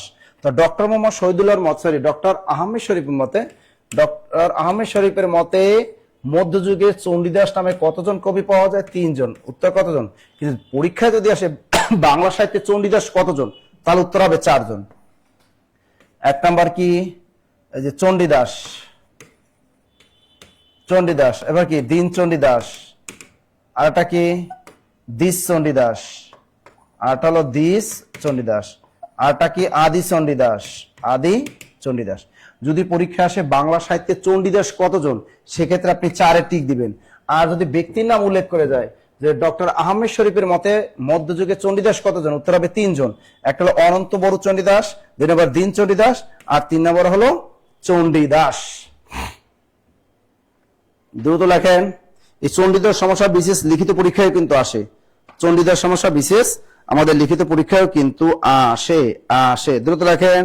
আর ডক্টর মোহাম্মদ শহীদুল্লাহর মতে চণ্ডীদাসও কিন্তু 3 জন। বড়ু চণ্ডীদাস, দ্বিজ চণ্ডীদাস, দীন চণ্ডীদাস। এখন দেখো ডক্টর মোহাম্মদ শহীদুল্লাহর মতে চণ্ডীদাস কতজন, এটাও লিখে রাখো।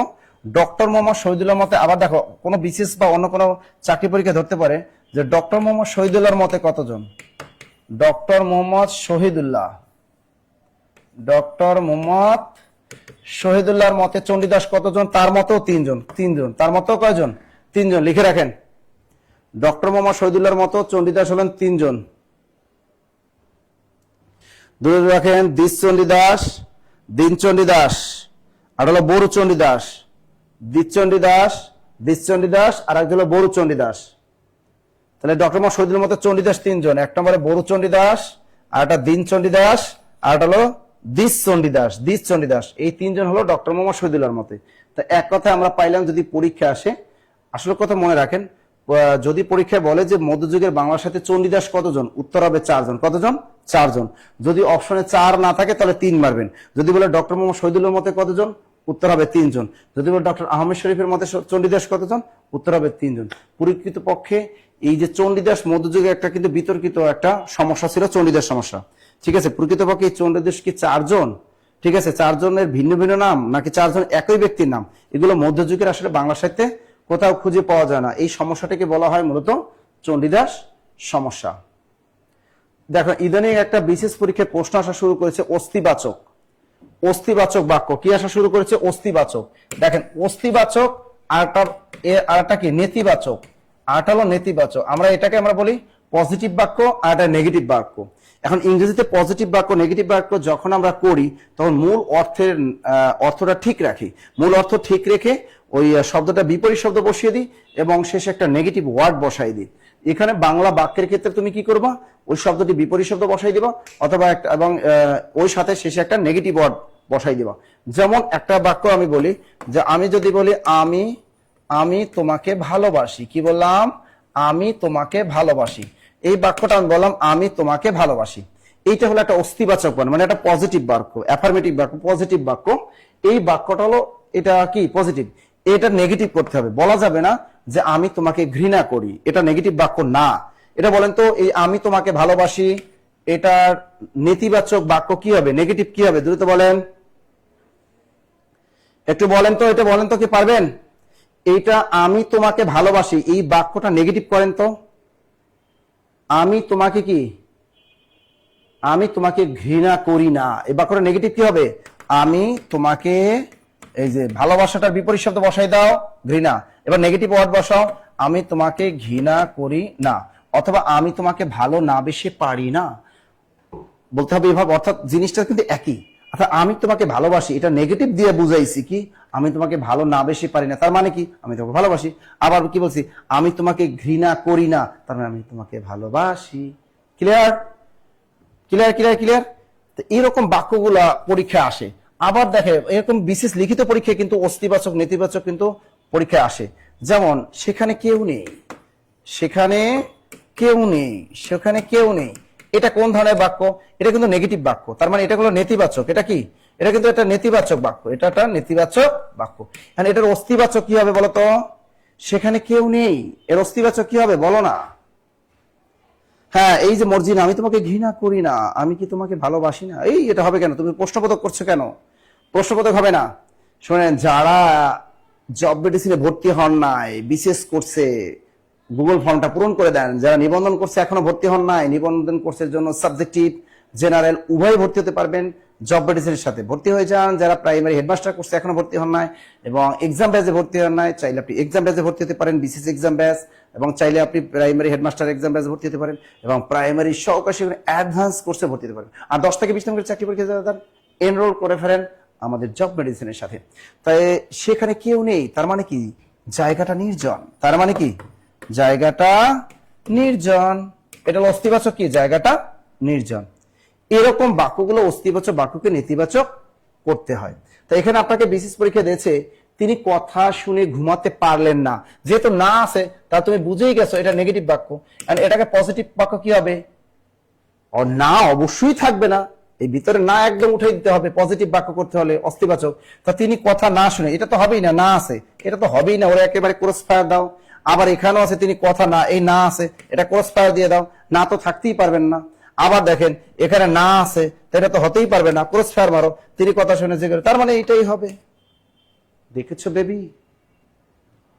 হ্যাঁ, সেখানে জনশূন্য নয়, ভেরি গুড। সেখানে কেউ আছে না, স্যারের মনে খুব কষ্ট। আচ্ছা ক্লিয়ার? তুমি দেখছো বলছে তিনি কথা শুনে ঘুমাতে পারলেন না, বাক্যের অস্তিবাচক রূপী। বিশেষ পরীক্ষার প্রশ্ন কতটা সহজ ধরছে দেখছেন? তার মানে এটা অস্তিবাচক চাইছে, তার মানে পজিটিভ বাক্য, কোথাও নেগেটিভ ওয়ার্ড থাকতেই পারবে না। এটাও বাদ, এটাও বাদ, এটাও বাদ, তার মানে এটা। Clear clear. তিনি কথা শুনে জেগে রইলেন। ওকে, পরের প্রশ্নটা দেখি আমরা। ওয়াও, কাজী নজরুল ইসলামের কোন উপন্যাসের কেন্দ্রীয় চরিত্র বাঁধনহারা, মৃত্যুকুদা, কুহেলিকা? আমরা জানি কাজী নজরুল ইসলামের 3টা বিখ্যাত উপন্যাস, আমরা এভাবে মনে রাখি বা, মৃ, কু, এই হলো তার বিখ্যাত 3টে উপন্যাস। বাতে আমরা কি হবে? বাঁধনহারা। তা কাজী নজরুল ইসলামের প্রথম প্রকাশিত উপন্যাসের নাম বাঁধনহারা। মৃতে আমরা মনে রাখবো মৃত্যু ক্ষুধা, কি মনে রাখবো? মৃত্যু ক্ষুধা। আর কুতে মনে রাখবো আমরা কুহেলিকা, এটা তার শেষ উপন্যাস, কুহেলিকা। এই 3টা উপন্যাসের চরিত্রগুলা কিন্তু আপনাদের মনে রাখতে হবে। তা বা, মৃকু, দ্রুত, বাতে বাঁধনহারা, এটা হলো কাজী ইসলামের প্রথম প্রকাশিত উপন্যাস। মৃতে মৃত্যুক্ষুধা, এটা হলো কাজী ইসলামের দ্বিতীয় প্রকাশিত উপন্যাস। এবং কুহিলেখা এটা হলো কাজী নজরুলের সর্বশেষ প্রকাশিত উপন্যাস এবং তার শ্রেষ্ঠ উপন্যাস হলো মৃত্যুক্ষুধা।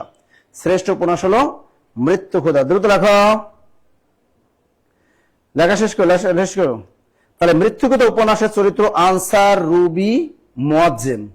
Answer, Ruby, Muazzem.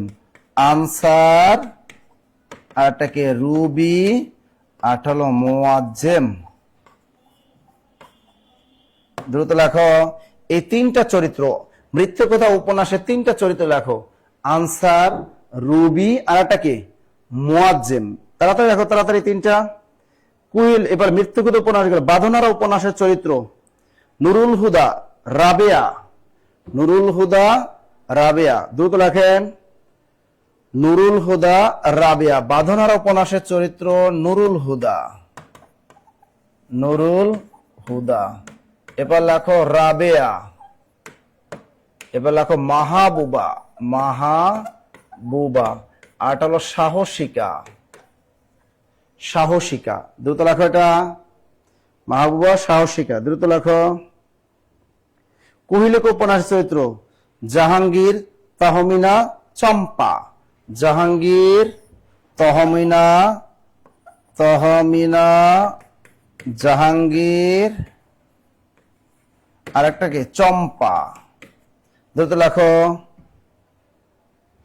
তাহলে এখানে আমার প্রশ্ন কি আসছে যে কাজী ইসলামের কোন উপন্যাসের কেন্দ্রীয় চরিত্র জাহাঙ্গীর? তাহলে কেন্দ্রীয় জাহাঙ্গীর কোনটা? কোনটা কোনটা? এই যে কুহিলেখা, উত্তরটা হবে কুহিলেখা।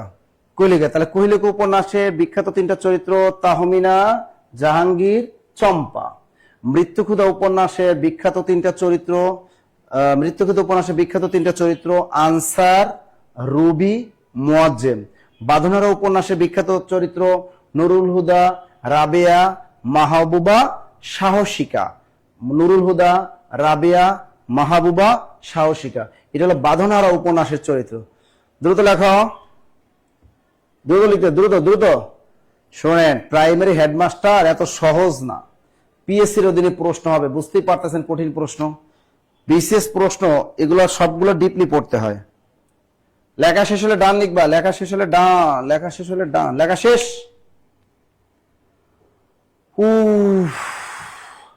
পরের প্রশ্নটা আমরা একটু পড়ি। দেখেন, কোন শব্দটি প্রত্যয় যোগে গঠিত? 49তম বিশেষ পরীক্ষার প্রশ্ন, কোন শব্দটি প্রত্যয় যোগে গঠিত? কোন শব্দটি প্রত্যয় যোগে গঠিত?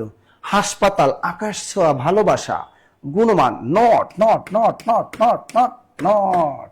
ডাক্তারখানা, এগুলো সব বিদেশি তদ্ধিত প্রত্যয়। এই যে দেখো, এই যে দেখো, দার, বাজ, বন্দি, সই, ওয়ালা, খানা। এরপর হলো খোর, খোর। ঠিক আছে, এইগুলো হলো সব ফার্সি অর্থাৎ বিদেশি তদ্ধিত প্রত্যয়। এগুলো দিয়ে যত শব্দ পরীক্ষায় আসবে সবই হলো তদ্ধিত প্রত্যয় যোগে গঠিত শব্দ, বিদেশি তদ্ধিত প্রত্যয় যোগে গঠিত শব্দ। যেমন খোর দিয়া, বিড়িখোর, বাবাখোর, ইয়াবাখোর, নেশাখোর, সুদখোর, মদখোর, এগুলো সব কি? এইগুলো সবই হলো বিদেশি তদ্ধিত প্রত্যয়। দার দিয়ে যত আসবে, পাহারাদার, ঝাড়ুদার, কৃতদার, দফাদার, এগুলো সবই হলো বিদেশি তদ্ধিত প্রত্যয়। বাস দিয়া, চাপাবাস, ধান্দাবাস, লুচ্চাবাস, চালবাস, রংবাস, গ্রিঙ্গিবাস, এগুলো সবই হলো বিদেশি তদ্ধিত প্রত্যয়। বন্দি, নজরবন্দি, কোমরবন্দি, যুগলবন্দি, বাক্সবন্দি, পানিবন্দি, ঘরবন্দি, জামাইবন্দি, বউবন্দি, এ যত বন্দি করবা সবই কি? বিদেশি তদ্ধিত প্রত্যয়। এবার আসি আমরা সই, জুৎসই, চলনসই, মানানসই, টেকসই। হবে না শুধু টিপসই। টিপসই হবে না কিন্তু, কারণ টিপসই শব্দ তো দস্তখত বোঝায়, ওটা কিন্তু হবে না। তাহলে হবে কোনটা? জুৎসই, চলনসই, মানানসই, টেকসই। এবারে ওয়ালা, দুধওয়ালা, বাড়িওয়ালা, ফেরিওয়ালা, লেবুওয়ালা। কেউ মানে যদি কোনো কিছু বিক্রি করে ওটাকে আমরা বলি ফেরিওয়ালা, বাড়িওয়ালা। ঠিক আছে, দুধওয়ালা। এবার দেখো খানা দিয়া, যেমন ছাপাখানা, ছাপাখানা, এটা কিন্তু অনেকবার পরীক্ষা আসে। ছাপাখানা এটা একটা তদ্ধিত প্রত্যয় যোগে গঠিত শব্দ, বিদেশি তদ্ধিত। ছাপাখানা, বৈঠকখানা, ডাক্তারখানা। হবে না শুধু পায়খানা। কি হবে না? হবে না শুধু পায়খানা। এটা দরকার নাই, হ্যাঁ, এটা দরকার নাই। ঠিক আছে, তাহলে এই ডাক্তারখানা এটা হলো তদ্ধিত প্রত্যয় যোগে গঠিত শব্দ। লিখেছেন লিখছেন লিখছেন লিখছেন। বিয়ে বন্দি, বিয়ে যদি বন্দি করে কেমনে? ভালোবাসার বন্দি। ওরে বাবা, এত বন্দি করতে কেন চাও? এত বন্দি কেন করতে চাও? পরের প্রশ্নটা দেখি, ধ্বনি ও বর্ণের পার্থক্য কোথায়? আমরা জানি বাংলা ভাষায় মোট ধ্বনির সংখ্যা হলো 37টি এবং বাংলা ভাষায় মোট বর্ণের সংখ্যা হলো 50টি এবং বাংলা ভাষায় মোট বর্ণমালা আছে আমাদের জন্য মোট একটি। আমরা ধ্বনিগুলো বলা যায় কি? মুখ নিঃসৃত বা অর্থপূর্ণ আওয়াজকে বলা হয় ধ্বনি। মুখ নিঃসৃত অথবা কণ্ঠ নিঃসৃত অর্থপূর্ণ আওয়াজকে বলা হয় ধ্বনি। এই ধ্বনিগুলো কিন্তু আমরা চোখ দিয়ে দেখতে পাই না, কিন্তু কান দিয়ে শুনতে পাই। অপরদিকে এই ধ্বনির লিখিত রূপ কি বলা হয়? বর্ণ। অথবা ধ্বনির নির্দেশক চিহ্ন কি বলা হয়? বর্ণ, যেগুলো দৃষ্টিগোচর বা চোখ দিয়ে দেখা যায়। সুতরাং এখানে আপনাকে পরীক্ষায় প্রশ্ন বলছে ধ্বনি ও বর্ণের পার্থক্য মূলত কোথায়? উত্তরটা হবে ইন্দ্রিয় গ্রাহ্য। ইন্দ্রিয় গ্রাহ্য, ইন্দ্রিয় গ্রাহ্য, ইন্দ্রিয় গ্রাহ্য। কি হবে? ইন্দ্রিয় গ্রাহ্য, ইন্দ্রিয় গ্রাহ্য। দ্রুত লেখেন, দ্রুত দ্রুত। পরের প্রশ্নটা কি আসবে?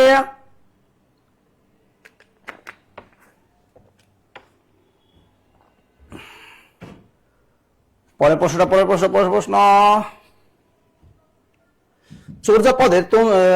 চর্যাপদের খণ্ডিত পদগুলো তিব্বতী থেকে প্রাচীন বাংলায় রূপান্তর করেন কে?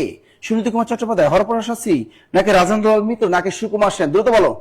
এই প্রশ্নের উত্তরটা 49তম বিশেষ পরীক্ষায় বিখ্যাত একটা প্রশ্ন। দ্রুত বলো, দ্রুত দ্রুত দ্রুত।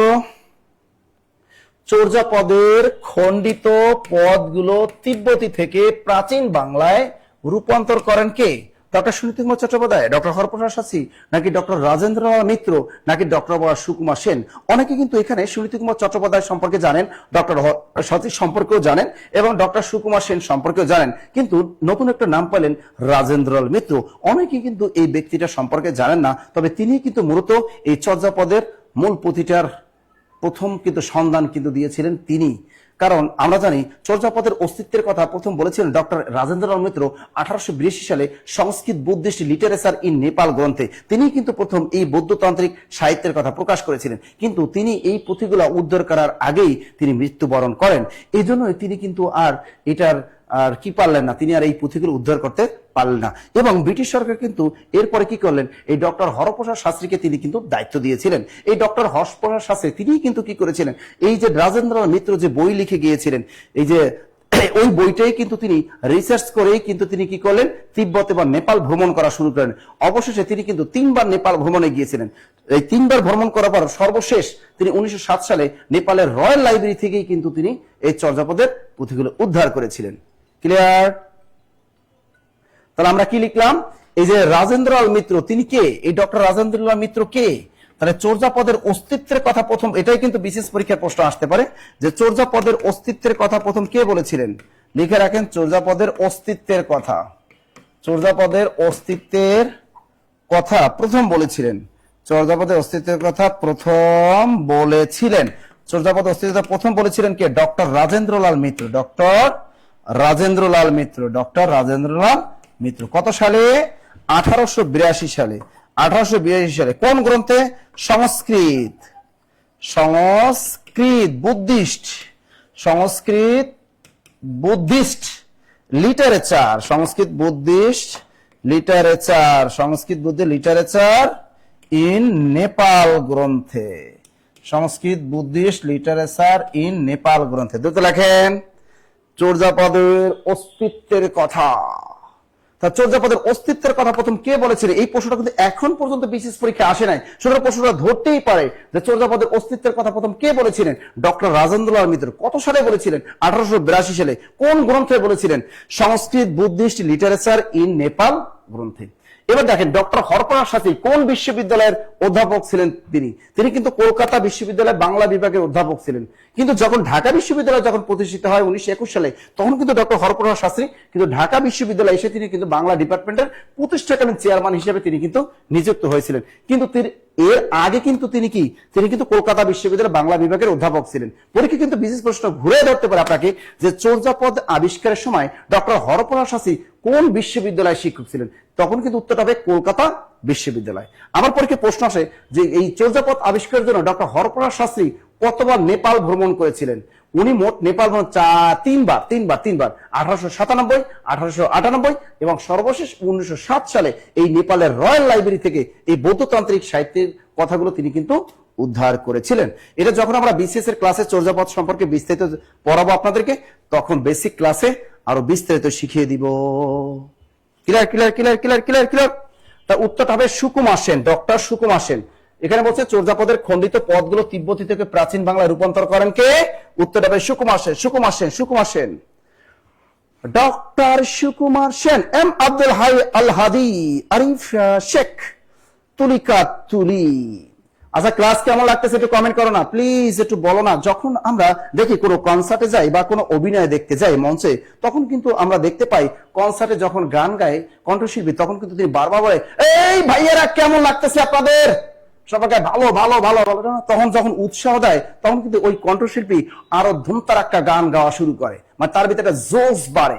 আমরা টিচাররা অনেক কষ্ট করে আপনাদেরকে ক্লাসগুলো নিয়ে থাকি। যদি আপনারা একটু পাম্পটি আমাদের না মারেন, তাহলে আমাদের ক্লাসটা কিন্তু জমে না। যদি আপনারা বলেন স্যার আপনার একটা সেই লাগছে, আমাদের তখন খুব ভালো লাগে। যখন আপনারা বললাম জি স্যার আপনার ক্লাস না সেই লাগে, তখন আমাদের একদম মনটা অনেক আনন্দে ভরে যায়। একটু পাম্পটি মাঝে মাঝে মারবেন, না মারলে হবে ক?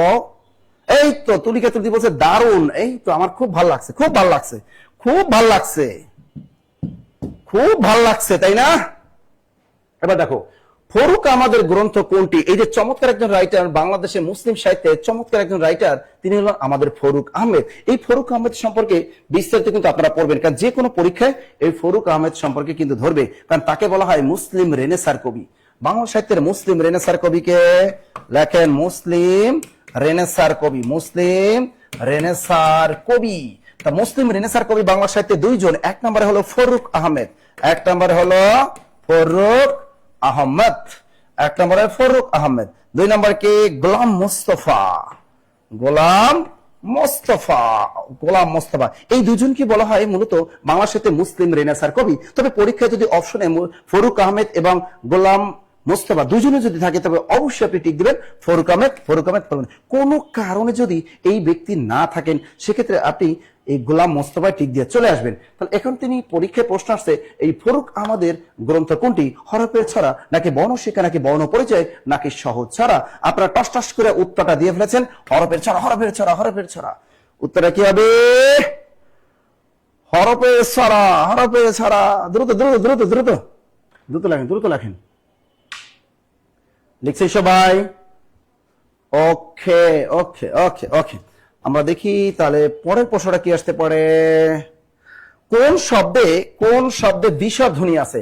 তার আগে আপনাকে শিখতে হবে এই দিশর ধ্বনি চেনার উপায়। লেখো দিশর ধ্বনি চেনার উপায়। আমরা জানি দিশর ধ্বনি এর আরেক নাম যৌগিক স্বরধ্বনি। দিশর ধ্বনি আরেক নাম যৌগিক স্বরধ্বনি। আর বাংলা ভাষায় দিশর ধ্বনি বা যৌগিক স্বরধ্বনি আছে আমাদের কয়টা? 25টা। বাংলা ভাষায় দিশর ধ্বনি কয়টা? 25টা। বাংলা ভাষায় যৌগিক স্বরধ্বনি কয়টা? 25টা। দিশর ধ্বনি আরেক নাম কি? যৌগিক স্বরধ্বনি। তাহলে চেনার উপায় কি? পাশাপাশি বা কাছাকাছি, পাশাপাশি অথবা কাছাকাছি কি থাকবে? কাছাকাছি পাশাপাশি দুইটা কি থাকবে? দুইটা স্বরধ্বনি থাকে, দুইটা স্বরধ্বনি থাকে। তা কি লিখলাম? যৌগিক স্বরধ্বনি বা দিশর ধ্বনি চেনার উপায়, পাশাপাশি বা কাছাকাছি দুটি স্বরধ্বনি থাকে, পাশাপাশি অথবা কাছাকাছি দুটি স্বরধ্বনি থাকে। কয়টা থাকে? যেমন মাইশা, যেমন কি মাইশা। এই শব্দটা ভাঙো। প্রথমে কি আসবে? ম। আকারের জন্য কি লিখবা? স্বরে আ। এর রস্যের জন্য কি লিখবা? রস্যই। তালবস্যার জন্য কি লিখবা? তালবস্যা। আকারের জন্য কি লিখবা? স্বরে আ।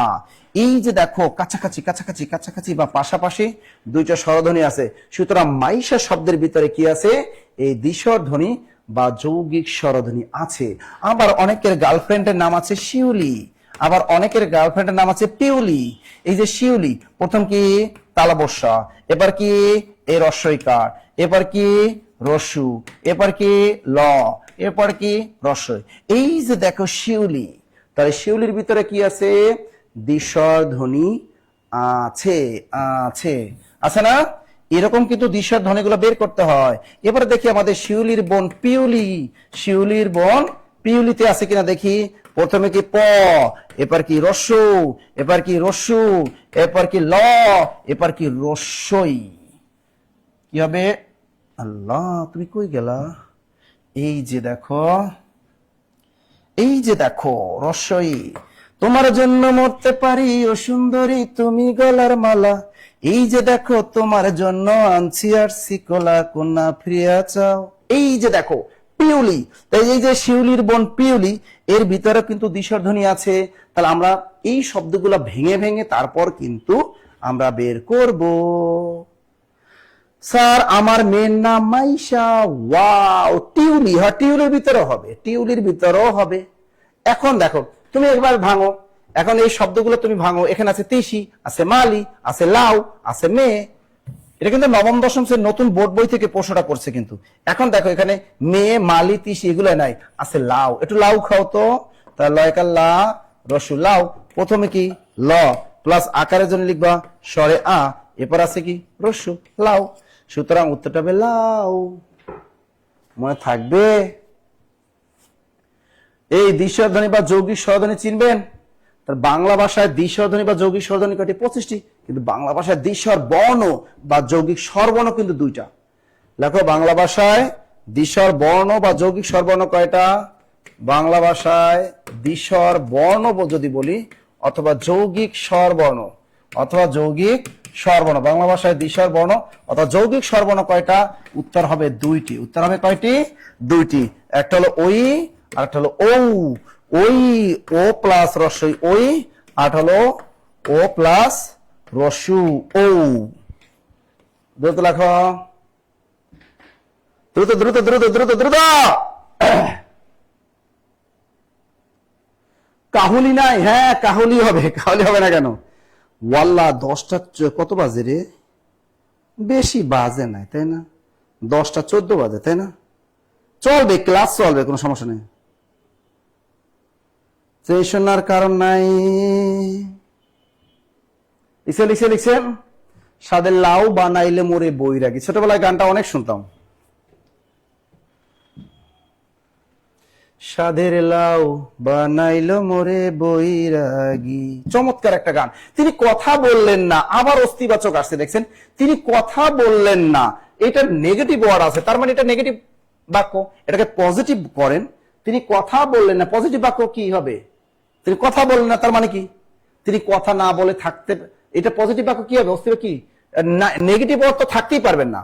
যেহেতু এখানে তিনি কথা বললেন না, নয়টা না আছে, বাক্যের অস্তিবাচক চাইছে, তার মানে এই পুরো বাক্যের ভিতরে কোথাও নয়কার না থাকতেই পারবে না।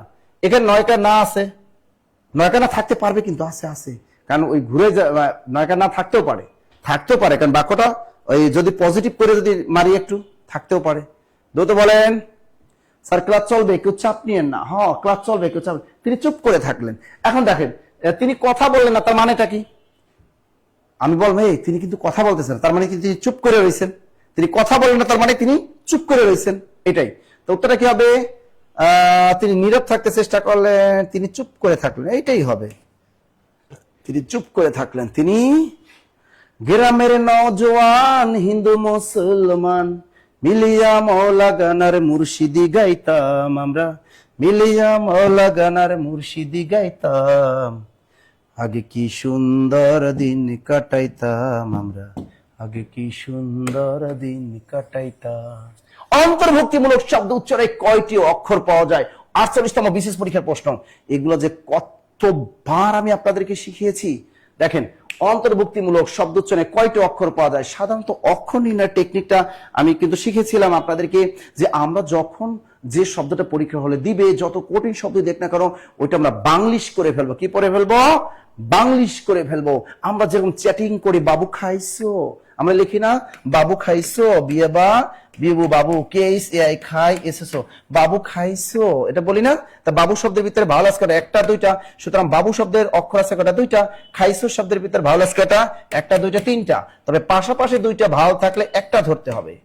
পাশাপাশি উচ্চারণে দুইটা ভাওয়াল থাকলে একটা ধরতে হবে। তার অন্তর্ভুক্তিমূলক শব্দে কয়টি অক্ষর আছে তোমরা বের করতে থাকো।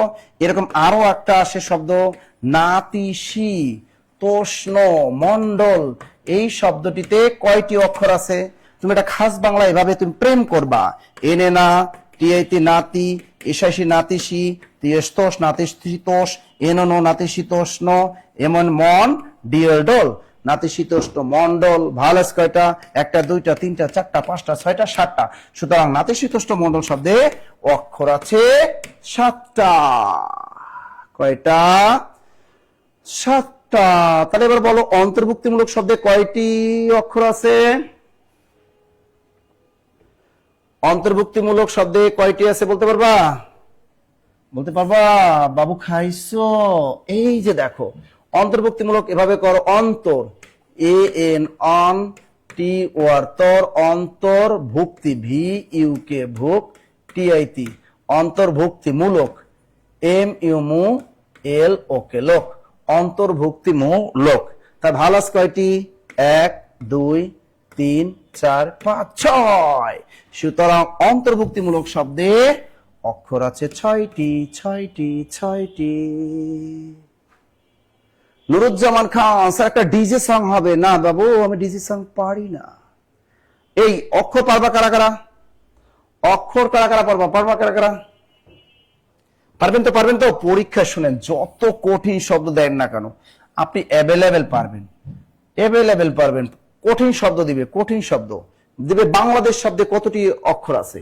বাংলাদেশ শব্দে বৈষম্য বিরোধী, এইটা বলতো, বৈষম্য বিরোধী।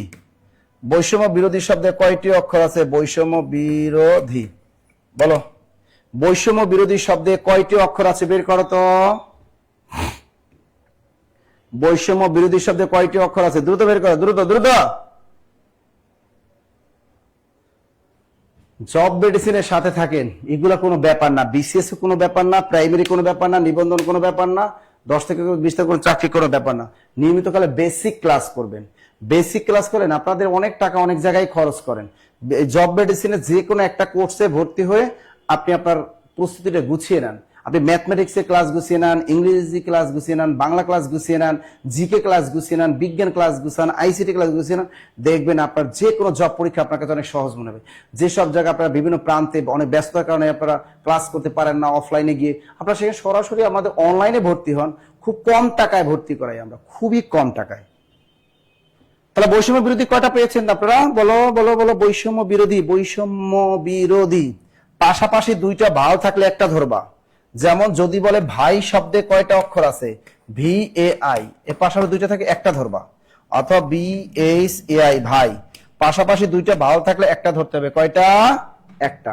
তাই বৈষম্য বিরোধী শব্দে কয়টা অক্ষর আছে? দেখো, বি ও আই বই, এস ও এম সম বৈষম, এম ওম বৈষম্য, বিরোধী বিআইবি আর ও ডিআইডি, বৈষম্য বিরোধী। ভালো আছে কয়টা?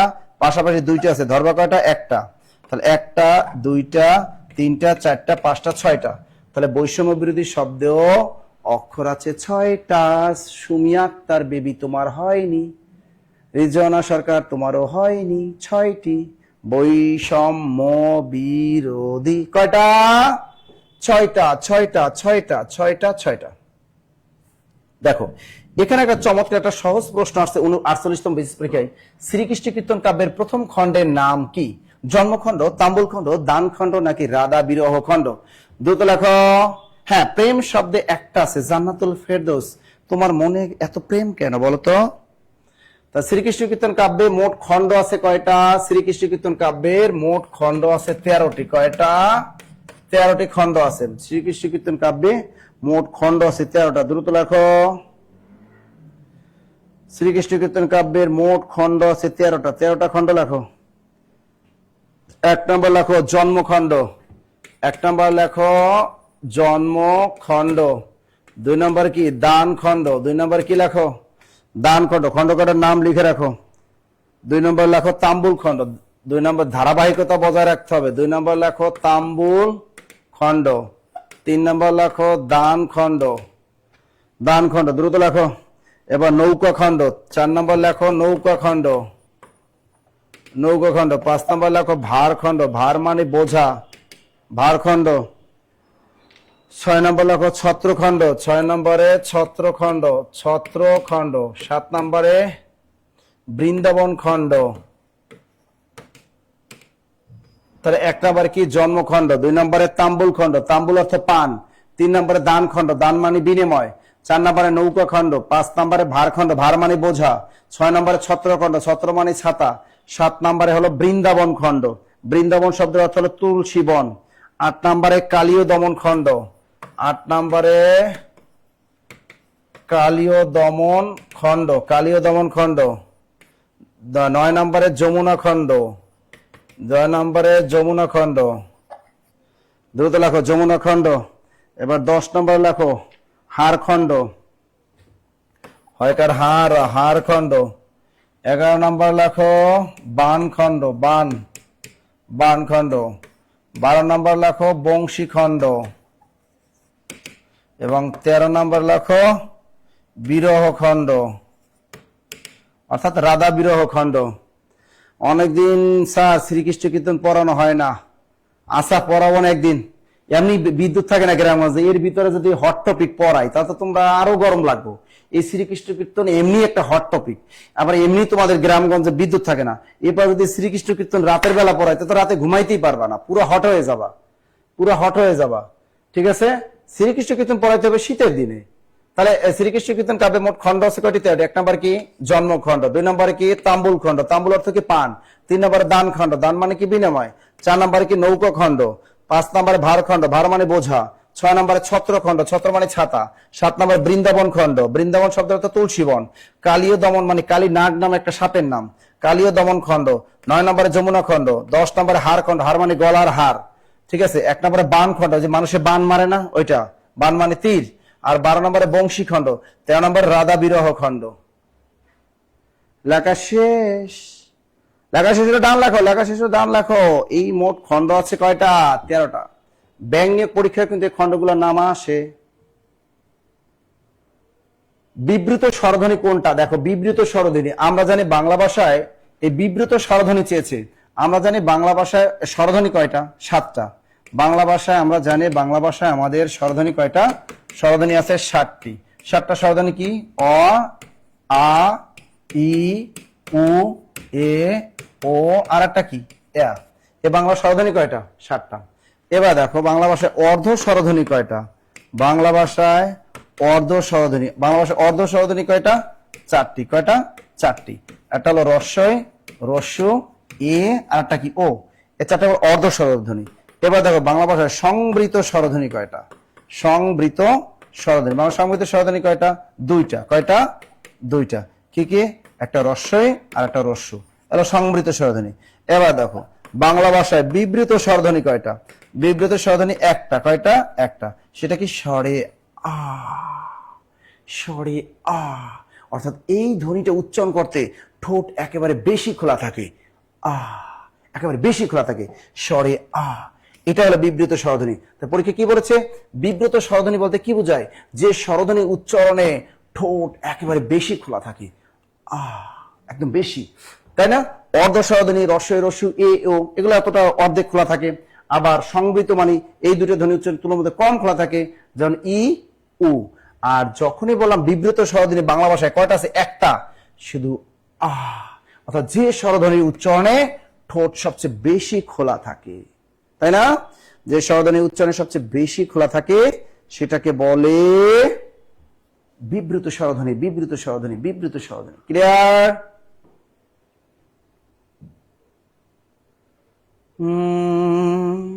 চমৎকার একটা প্রশ্ন আসছে, আলালের ঘরে দুলাল প্রথম কোন পত্রিকায় ধারাবাহিকভাবে প্রকাশ পায়? বিবিধার্থ সংগ্রহ, সংবাদ প্রভাকর, মাসিক পত্রিকা নাকি বঙ্গদর্শন? দ্রুত বলো। আলালের ঘরে দুলাল এই উপন্যাসটি প্রথম প্রকাশ পায় 1858 সালে। 1858 সালে। দ্রুত লেখেন আলালের ঘরে দুলাল উপন্যাসটি প্রকাশ, এটা রচয়িতা পেরিচাঁদ মিত্র। আলালের ঘরে দুলাল উপন্যাসটা কে লিখছে? পেরিচাঁদ মিত্রের বিখ্যাত একটা উপন্যাস আলালের ঘরের দুলাল। তাহলে এই উপন্যাসটা প্রকাশ পায় 1858 সালে। কত সালে? 1858। তাহলে এখানে বলছে আলালের ঘরে দুলাল প্রথমে কোন পত্রিকায় ধারাবাহিকভাবে প্রকাশিত হয়? বিবিধতা সংগ্রহ, সংবাদ প্রকার, মাসিক পত্রিকা নাকি বঙ্গদর্শন? অবশ্যই উত্তরটা হবে মাসিক পত্রিকা, মাসিক পত্রিকা, মাসিক পত্রিকা। দ্রুত লেখো।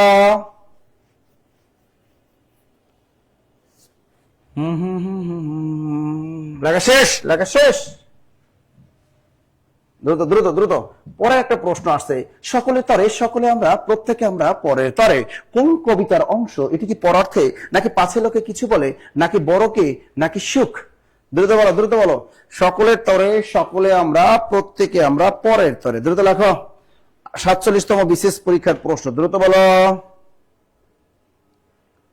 দ্রুত।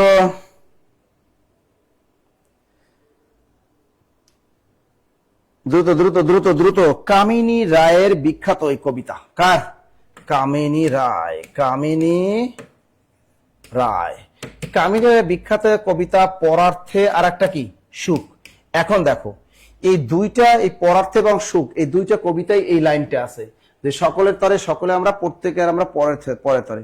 তা দেখো অপশনে যেহেতু এটাও আছে এটাও আছে, পরীক্ষা আসলে সুখ টিক দিবা, সুখ টিক দাও। কোনো কারণে অপশনে সুখ না থাকলে সেক্ষেত্রে তুমি পরার্থে মেরে আসবা, মন থাকবে। যখন সুখ পরার্থে দুইটা দেবে সুখে মারবা, সুখ থাকবে না তখন পরার্থে মেরে দিবা। ক্লিয়ার ক্লিয়ার, মনে থাকে জানো। এটা কিন্তু একটা কনফিউশন প্রশ্ন। উত্তরটা হবে সুখ কবিতা, উত্তরটা হবে সুখ কবিতা। তবে কোনো কারণে সুখ না থাকলে সেক্ষেত্রে তুমি ওইটা মেরে আসবা। হয়ে গেল। পরেরটা, কাজী নজরুল ইসলামের কোন গ্রন্থটি বাজেয়াপ্তে হয়নি? দ্রুত লেখো। কাজী নজরুল ইসলাম কোন গ্রন্থটি বাজেয়াপ্তে হয়নি? তো দেখো, ভাবির প্রাচুর্য অনেক, ভাবির প্রাচুর্য অনেক, এটা হলো তার কাজী নজরুল ইসলামের বাজেয়াপ্ত গ্রন্থ কয়টা? 5টি। তার বাজেয়াপ্ত বা নিষিদ্ধ গ্রন্থ কয়টা? 5টি। টেকনিক কি? ভাবির প্রাচুর্য। ভাতে কি মনে রাখবা? ভাঙার গান, দ্রুত লেখো। ভাতে ভাঙার গান।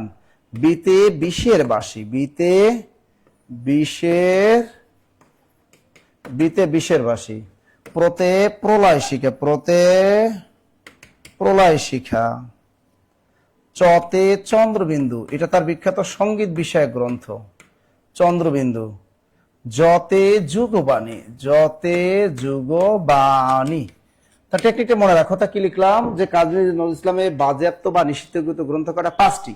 টেকনিকটা মনে রাখলাম। ভাবির প্রাচুর্য অনেক, তা ভাতে ভাঙার গান, বিতে বিষের বাসি, প্রতে প্রলয় শিখা, চতে চন্দ্রবিন্দু, যতে যুগবাণী। তাহলে এখানে দেখেন বিষের বাসি এটাও হয়েছে তার, তারপর কি ভাঙার গান এটাও হয়েছে, চন্দ্রবিন্দু এটাও হয়েছে। এই অগ্নিবীণা, উত্তরটা হবে অগ্নিবীণা। এই অগ্নিবীণা কাব্যটি কখনোই তার নিষিদ্ধ হয়নি, নিষিদ্ধ হয়নি। তাড়াতাড়ি লাগো, তাড়াতাড়ি তাড়াতাড়ি। দেখছেন আমরা 1.5 ঘন্টায় অনেকটি প্রশ্ন সলভ করে ফেললাম, তাই না? দেখেন এই ক্লাসগুলো করার উপকারিতা দেখেন, কত উপকারিতা। আপনি যদি পড়াশোনার ভিতরে না থাকেন তাহলে কিন্তু জব হবে না আপনার। এই জন্য আপনাকে কি থাকতে হবে? পড়াশোনার ভিতরে থাকতে হবে, থাকতে হবে। লেখা শেষ? ওকে।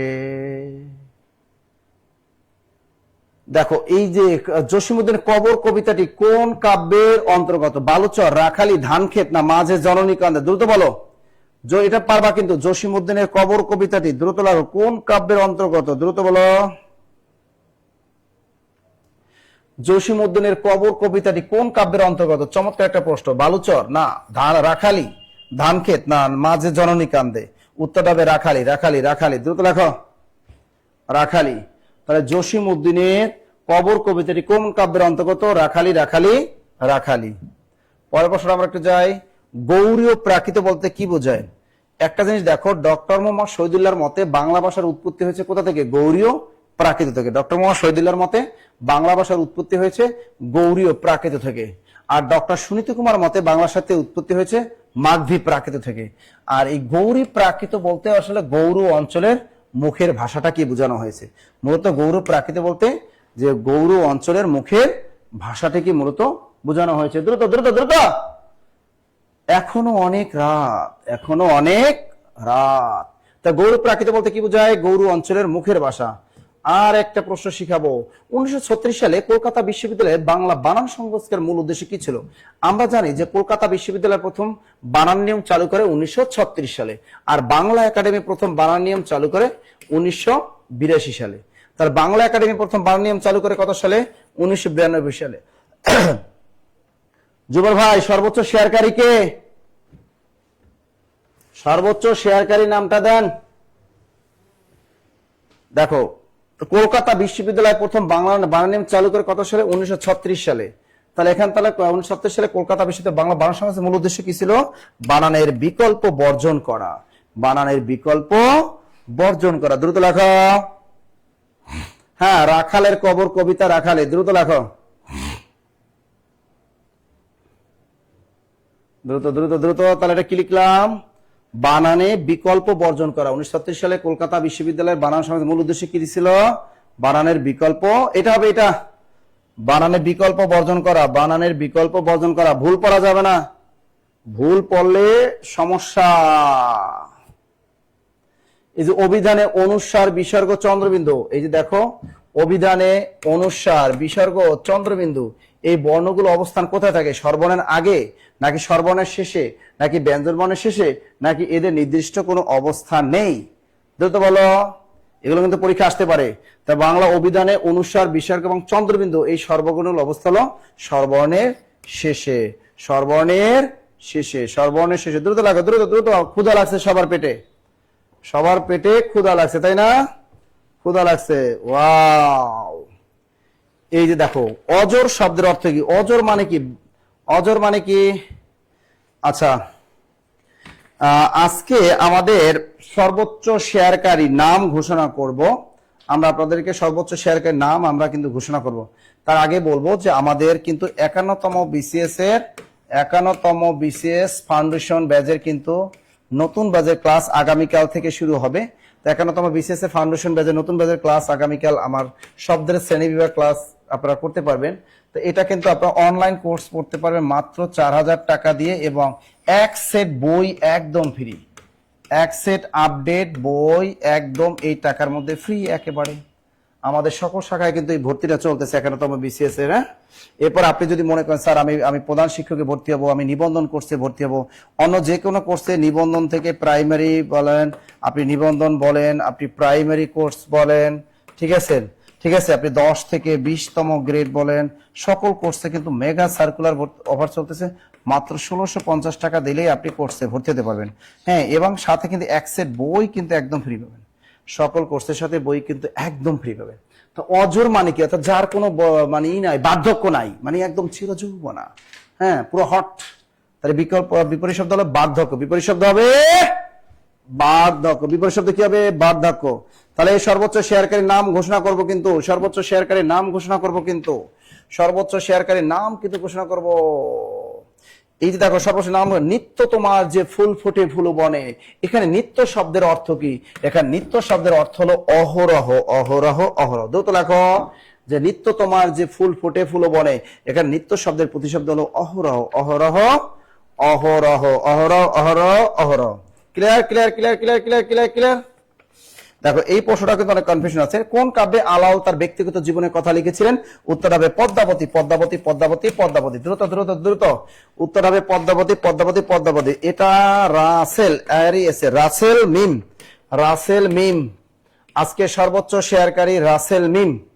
আজকে সর্বোচ্চ শেয়ারকারীর নাম রাসেল মিম, রাসেল মিম। সর্বোচ্চ শেয়ারকারীর নাম রাসেল মিম, রাসেল মিম। আজকে সর্বোচ্চ শেয়ারকারীর নাম রাসেল মিম, রাসেল মিম, রাসেল মিম। ঠিক আছে, যাই হোক আজকে আর পড়াবো না, আজকে আর পড়াবো না। আমাদের জব মেডিসিনের হেড অফিস কোথায় বলতো? Mirpur 10।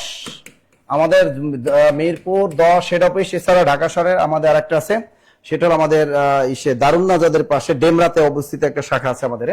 Mirpur 10, Mirpur 10 Samad mansion, Mirpur 10 Samad mansion, Falpatti, Samad mansion, Falpatti, তৃতীয় তলা। ঠিক আছে, আর হটলাইন নাম্বারটা লিখে রাখেন সবাই একটু। Job medicine hotline number 019015195501। আমাদের আরো ইচ্ছা ছিল অনেক প্রশ্ন সলভ করার, কিন্তু হাতে সময় খুবই কম। হাতে আপনাদের অনেক স্টুডেন্ট মাত্র 167 জন আছে। অনেকের ঘুম পাইছে, অনেকের এই জন্য চিন্তা করলাম আজকে আমরা পার্ট 1 পড়াইলাম। এভাবে আমরা ধারাবাহিকভাবে বিগত বিশেষ যে প্রশ্নগুলো আছে এগুলো আমরা আপনাদেরকে সলভ করে দিব। ওকে, এতক্ষণ যারা আমাদের সাথে ছিলেন সবাইকে অসংখ্য ধন্যবাদ। এতক্ষণ যারা আমাদের সাথে ছিলেন, যারা ক্লাস করলেন অনেক কষ্ট করে হারিকেন জ্বালাইয়া, সবাইকে অসংখ্য ধন্যবাদ, অসংখ্য ধন্যবাদ, অসংখ্য ধন্যবাদ। Clear clear clear.